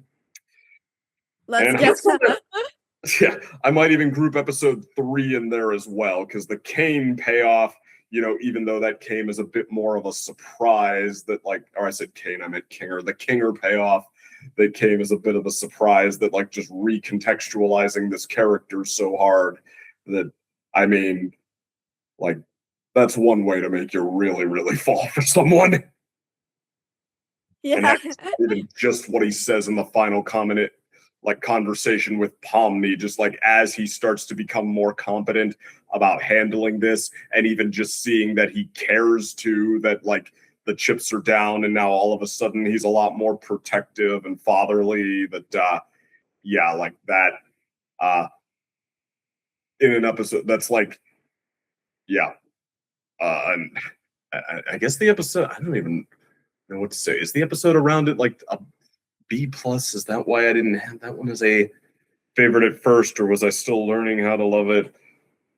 Whatever, that one I'll allow as a third huge payoff to a show that really took its time to set these up, and as such, I guess that's why I go about having favorites the way I do in this. For comparison, Batman the Animated Series, that is absolutely just a collection of stories, and there are just ones I'm going to latch on to harder than others, whether because they're straight up done better or just certain things about them. For one of my favorite episodes is a Killer Croc episode, who, I mean, that guy, the show was not shy about having quote unquote least complex villains. They played him absolutely just to be the monster looking guy with muscles. The reason, I mean, it is maybe the best that a Killer Croc story can be done. He runs away into the woods and finds an bunch of freak show people who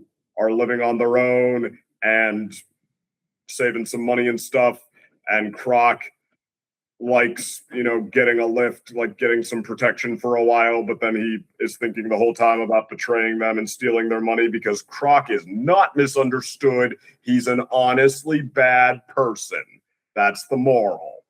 It's my favorite episode because the animation absolutely goes into overdrive on having fun with wood settings and old freak show houses with windmills through the water, and just thinking the He's not understood. He's very much understood. Taking him off a cliff. It is just charismatic animation is the reason that one of my favorite Batman the Animated Series episodes is on my favorites list. That would not ever happen in Digital Circus, at least not the same way, because it is not something that tried its hands at a bunch of offhand stories. It was absolutely playing the long game, and just about every time it struck that match, it landed, at least for me. So when it does, of course, are the moments that I'm going to remember, and I'll wager a lot of other people as well. I will say it is terrifying with the Batman the Animated Series. That's not even the only episode where someone's the Killer Croc is misunderstood in that series. No, there's also the episode with Doll. I forget what her Or he name teams is. up with Baby Doll. Yeah, but Baby Doll tries to rescue because she's sympathetic with Killer Croc. It's So hard. Then he's just an asshole throughout. So they basically keep reinforcing no, he's not complex. He's rather just straight up an asshole, an asshole with alligator skin. Oh no! He's in this series as a device to make other characters compelling and drive their stories along. And throw big rocks. Exactly. Which he does a few times. Which he does.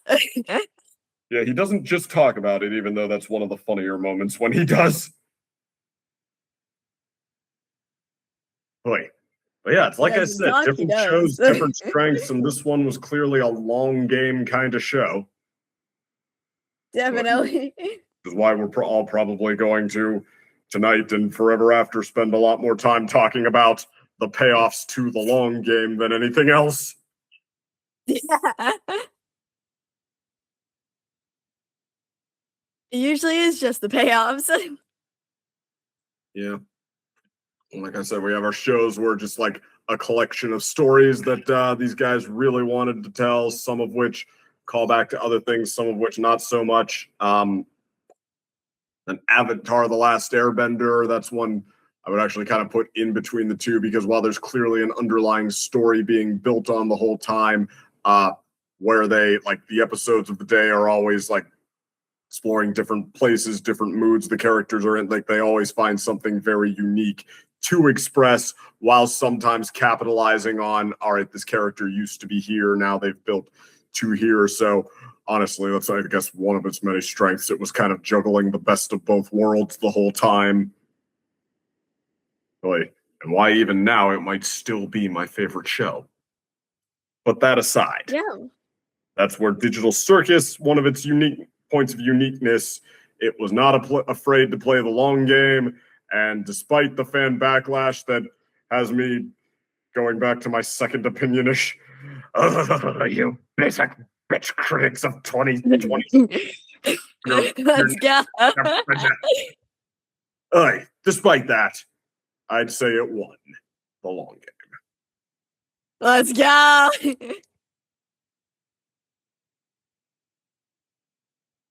I don't know anybody else. I have a couple things to say. Good. Okay, hold on. I had it open the entire time, and instantly when I was about to talk about it, I closed it. Damn it. Hold on. Recent history and all that. All right. I spelled Gooseworks wrong. Somehow. I found it. All right. Do you want to hear some of the interesting things that Gooseworks has been saying? Well, All right. Here is the longest one by far. Not too long, but longer than the other ones that are just short responses. What are Jax's true question? What are Jax's true thoughts on Gangle? Like, I know she likes to bully Gangle in particular, but we see moments where it seems like she actually thinks that they're friends. Almost like when she says, what? She likes what I mean to her. And of course, the scene with her in Jax's mind. Gooserix responded on June 27th.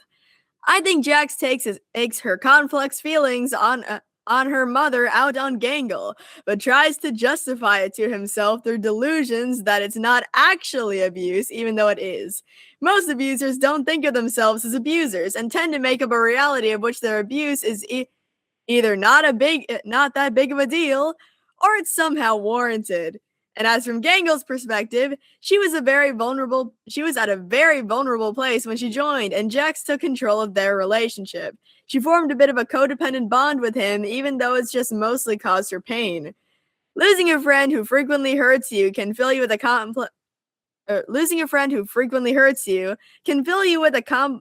complex sense of self that's really difficult to make sense out of. So that's the reason why Gangle was suffering so much when Jax died and couldn't cry for him. Because Gangle knew that she had been hurt by Jax, but developed a codependent relationship with Jax and couldn't let it go. I could see that happen. I mean, I think we've all maybe had that one friend who was kind of a douche to us and wouldn't hesitate to throw us verbal slights more often than not. Like, I feel like I most certainly have. And Yeah. let me tell you, I still have friends in my life that are very similar to Jax that I still have a codependent relationship with. I know he's not watching this, so am Icy Purple. So yeah. Yeah, and I could, in a weird sort of way, see it working out. I could see Gangle, even if Jax is mostly mistreating her and saying hurtful things, like at least he is interested and demonstrating something resembling a friendship, resembling tag teaming in the games and whatnot, without her having to ask or make any effort, without her having to put herself out there. And heck, even just playing a game together can start to feel something like friendship, even if it doesn't check enough of the boxes. And Jax, I could see it like a friend, quote unquote, who he's able to, like, he comes when he wants, he goes when he wants, he has her under his thumb so he doesn't have to say anything he doesn't want to say, but he just has someone around, he can even just like verbally, like, I don't want to say blow off steam because that implies being hurtful, which he also does, but just like even Which he also does. right now, but just saying like, I don't know, jokes or things, just whatever's on his mind. If someone is there to hear you, that is strictly speaking more satisfying. So like I said, it weirdly makes sense. Yeah, it actually does. Then we have the fact that made the second opinion crash out at the fandom. Mm-hmm. Can we have a Bunny Doll asked, can we have a Ragatha fact? I love her so much. I wrote her to have repressed the lesbian repressed lesbian aura. And everyone was going crazy, saying that Pomni and Ragatha were in love with each other. And the second opinion was panicking, trying to make sure that it is seen as nothing except for a sweet moment. Until Gooseworks added more ammo. As for me, it was Ragatha all along. Gooseworks added more ammo. It was Ragatha all along. Like, honestly, Ragatha, like, having, repressed queer vibes, like,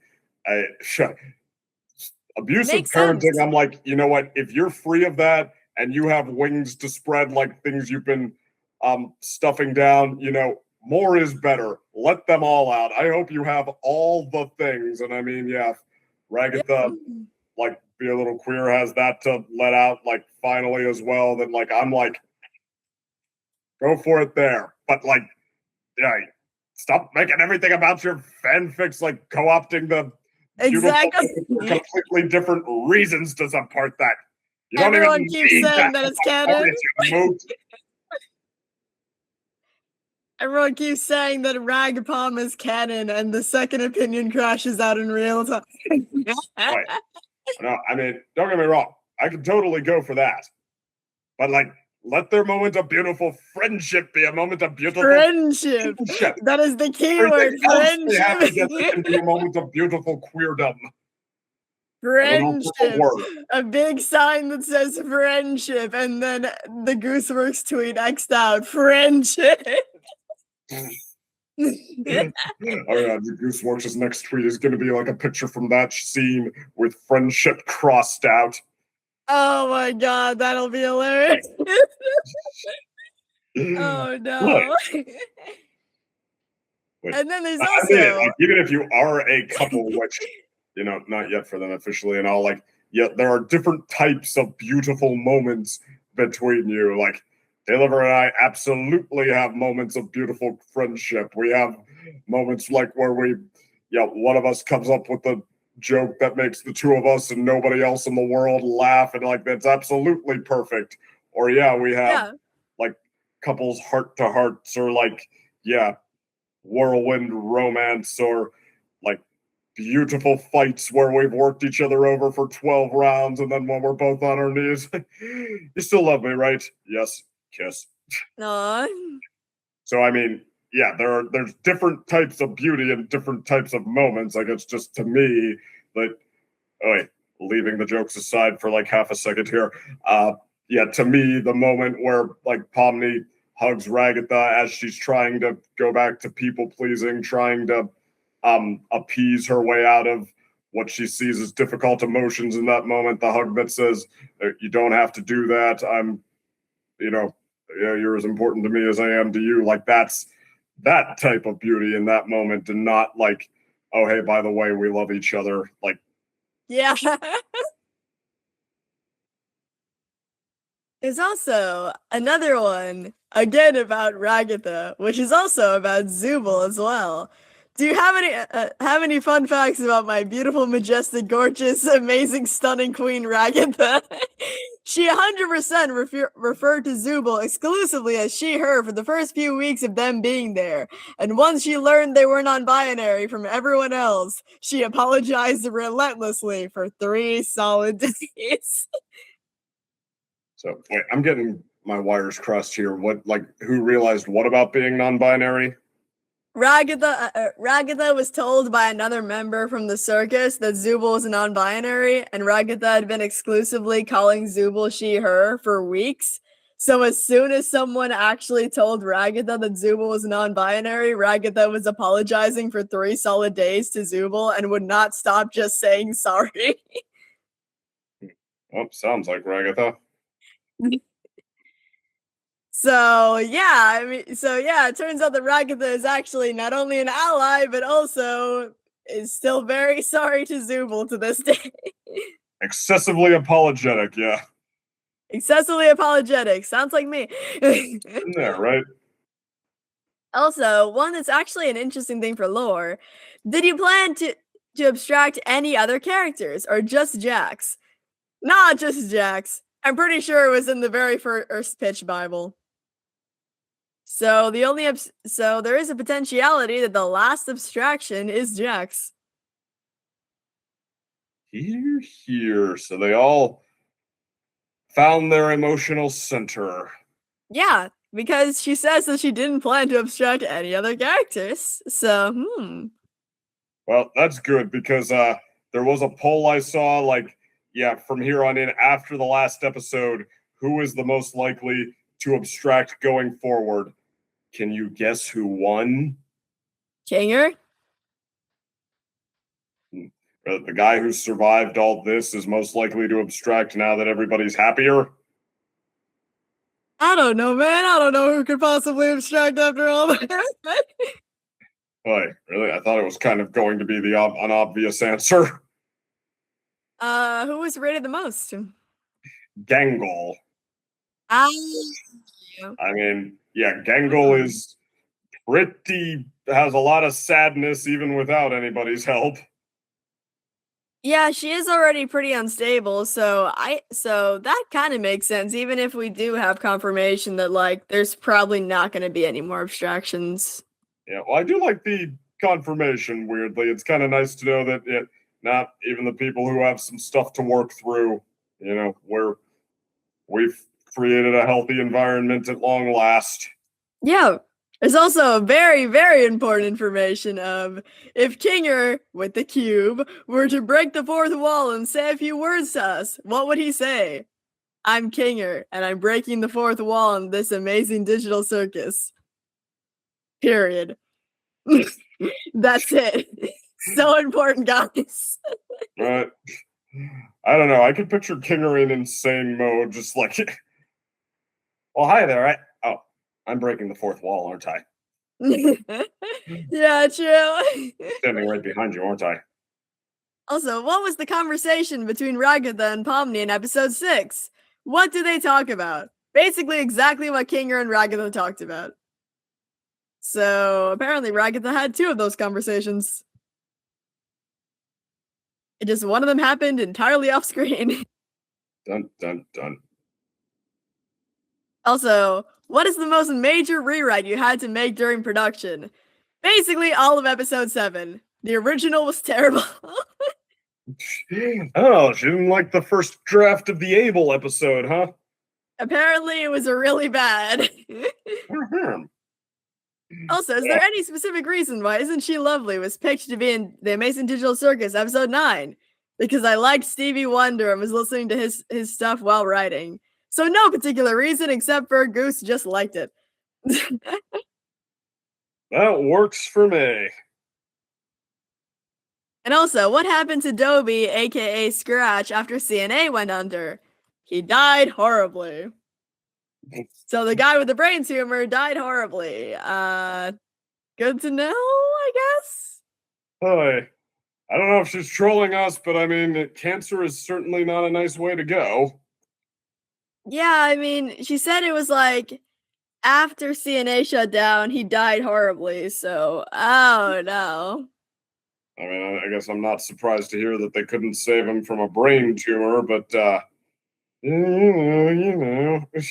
Well, I think the thing with it is like he essentially wanted to matrix himself out, but like since they couldn't exactly, the brain scans never technically worked. This Kane sort of repurposed them to sort of create like AI copies of people, but not actually like brain scan them in. That's why it's sort of depressing. He's looking for an escape from a terminal brain cancer, but it's sort of like Well, we couldn't find the escape, so terminal, which is rather Yeah, depressing. yeah, it is rather depressing, isn't it? There's also one thing that might actually be like good news for future reacts, which is that is there any possibility of new content for the Amazing Digital Circus? I don't mean new episode, just like shorts or merch. There will probably be not only merch but also shorts. I won't be writing or directing them, but I trust the person who is. So there might be shorts in the future of like life after the circus. Well, not after the circus, but like after the main events of the show. Or even it could be like a prequel, just going over some of the earlier shenanigans with like the original uh, research team like copies. Exactly. There's a lot of potentiality for that, so I'm glad that they have at least an idea of exploring that.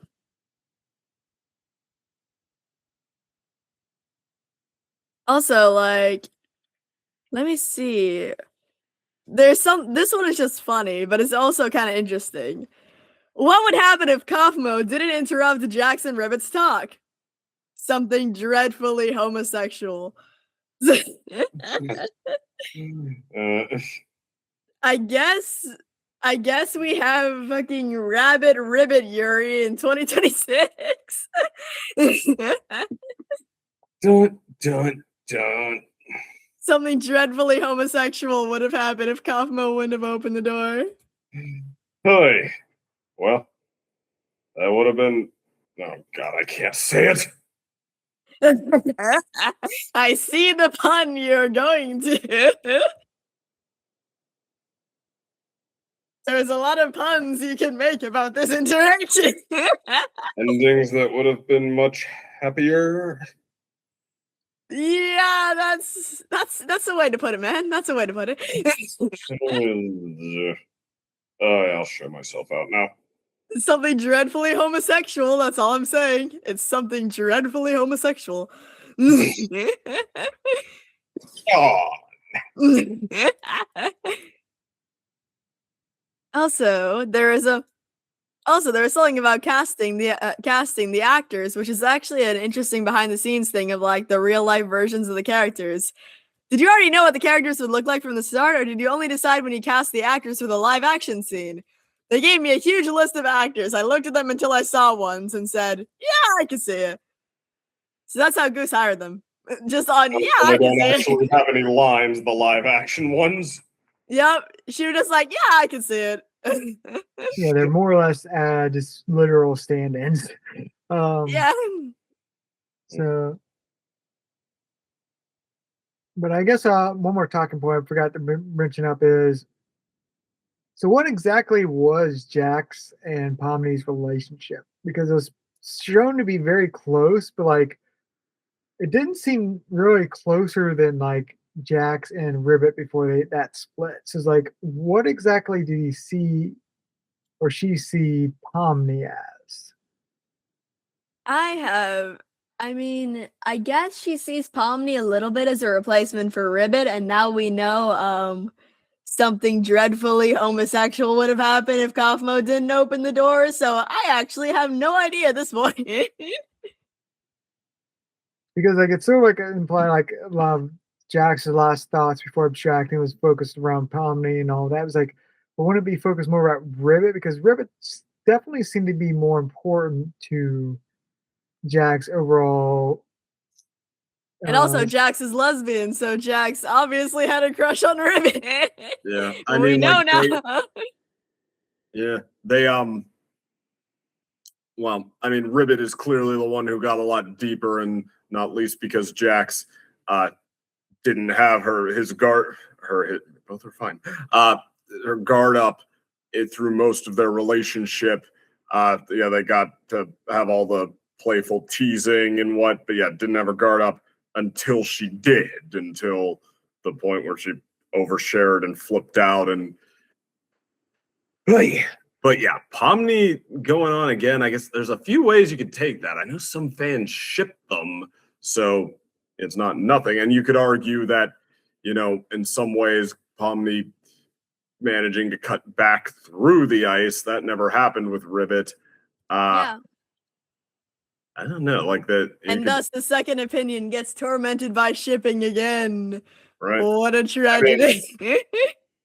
you can interpret that Jax's reaction to it is mainly, oh boy, it's happening again. Like he pushes Pomni away from the hug. It's like, okay, somebody else who's getting close to me, who vibes with me on some level. Well, I'm not going to make the same mistake a second time. And yeah, like Jax has a say in that, and I feel like he definitely chooses to hold Pomni back. And when she does get through, the couple of times, it's less on a level of personal bonding and just more like what Jax's toxicity-ridden soul desperately needs. Yeah, definitely. Like, I guess if I were gonna make a case for Pomni stepping in as the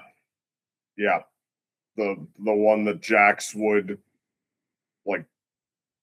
could see herself with, at the couple interpretation that all right, Ribbit was then, Pomni was now.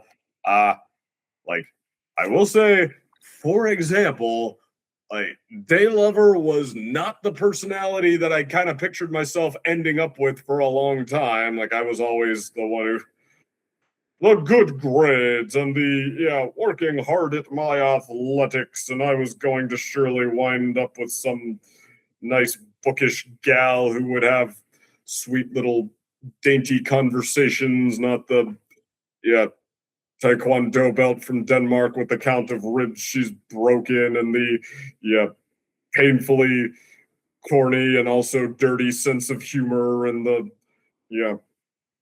absolutely childlike strutting through of things. But I mean, honestly, ever since girlfriend's more like that, more like what I pictured, and what happens in theory is not always the way it is in practice. That it just mainly ended up being that Daylover and I were just sort of up for more together, for going deeper.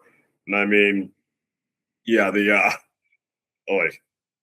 exact moment, and I've just finished having this conversation too, so it's fresh in my mind, may as well. The exact moment where, I realized that, okay, these were feelings was right after I'd spent the day trying to stress test, okay, so you've told me a lot about how you're really sure we go together, but how do you see this part or that part of the relationship or what? And she was not taking the bait at all, just yep, I'm looking forward to dealing with it when we get to it. And then, taking care of my jet-lagged butt the whole day, that it was absolutely a case of just, looking and realizing that nothing was wrong here, and then being picked up off the floor and helped over to the bed and kissed, and then mid-kiss realizing, oh, I'm a goner, aren't I?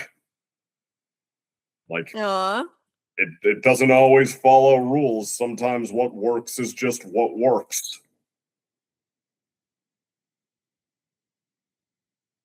Honestly, one funny thing that I just wanted to add to that is that ever since the double date where it was just you and Day and then me and my partner at the time, I've kind of seen Day is a strong aunt figure, kinda.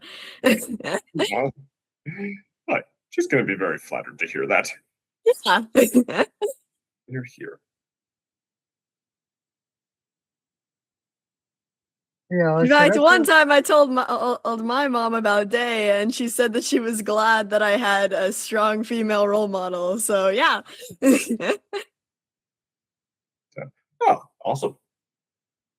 Yeah, like I said, that's one of the more interesting things to bring up is the Pomni and Jack's relation, interaction, because definitely they were close, but it was left broad for their interpretation of exactly what.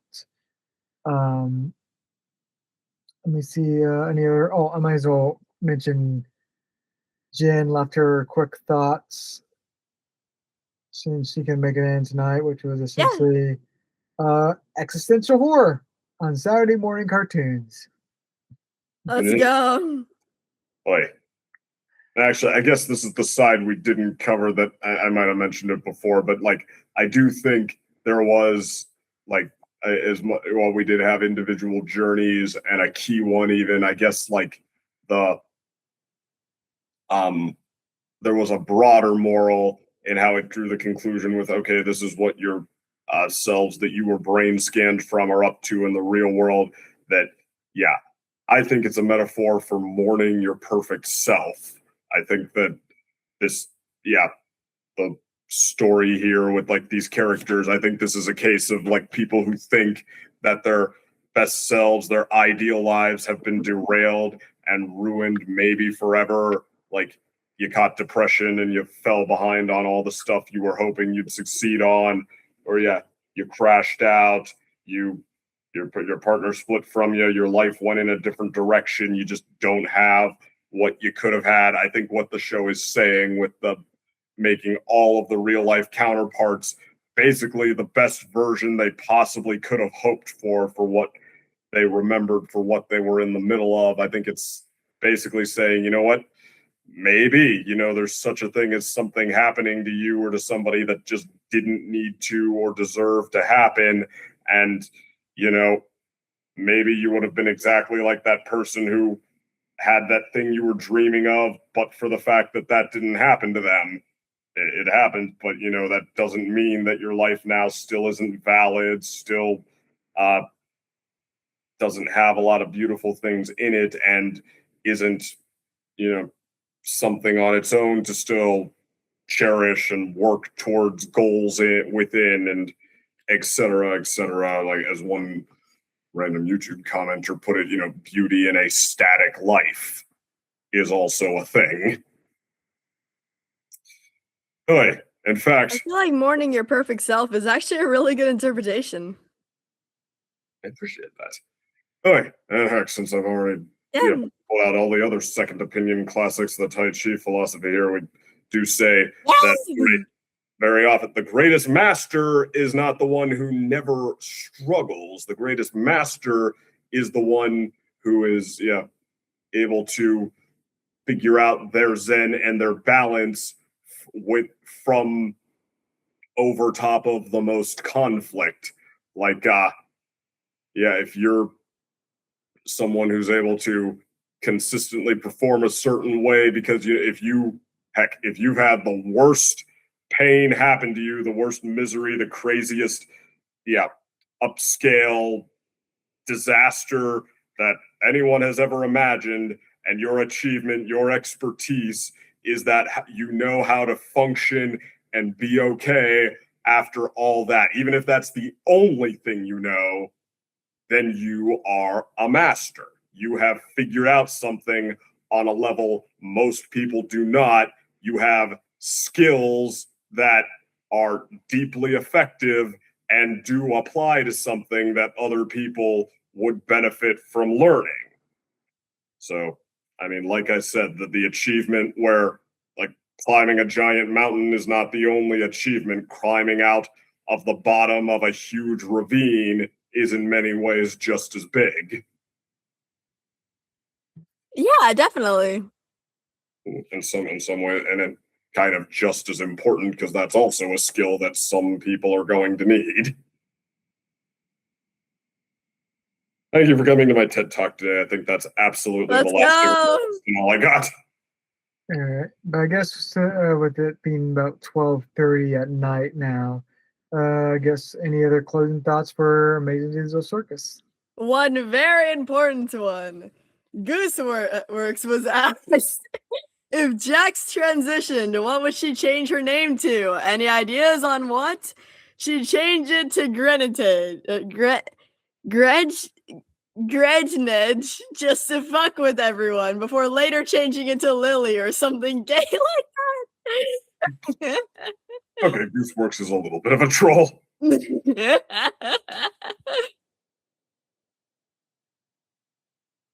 I can't even fucking read whatever the fuck that name is. She just wrote something. Okay.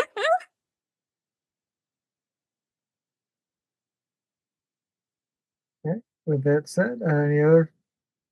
There's a name, I guess. Nope, I punched myself out. Like I said, see y'all next time, which we'll either be doing a react to the next the Alba Watch short that we missed, or we might be doing a double feature. I'm not sure when the next short releases, so might be one or two shorts reacted together. Dun dun dun. All right, until then, have a good night and happy 4th of July or 5th Happy of 4th July. of July. Actually, Happy no, wait, 5th I of guess July. guess It's actually the 6th of July. 6th of July. Happy, And I happy, still happy. hear fireworks. Help. Ah. Good night, y'all. Good night. Good night.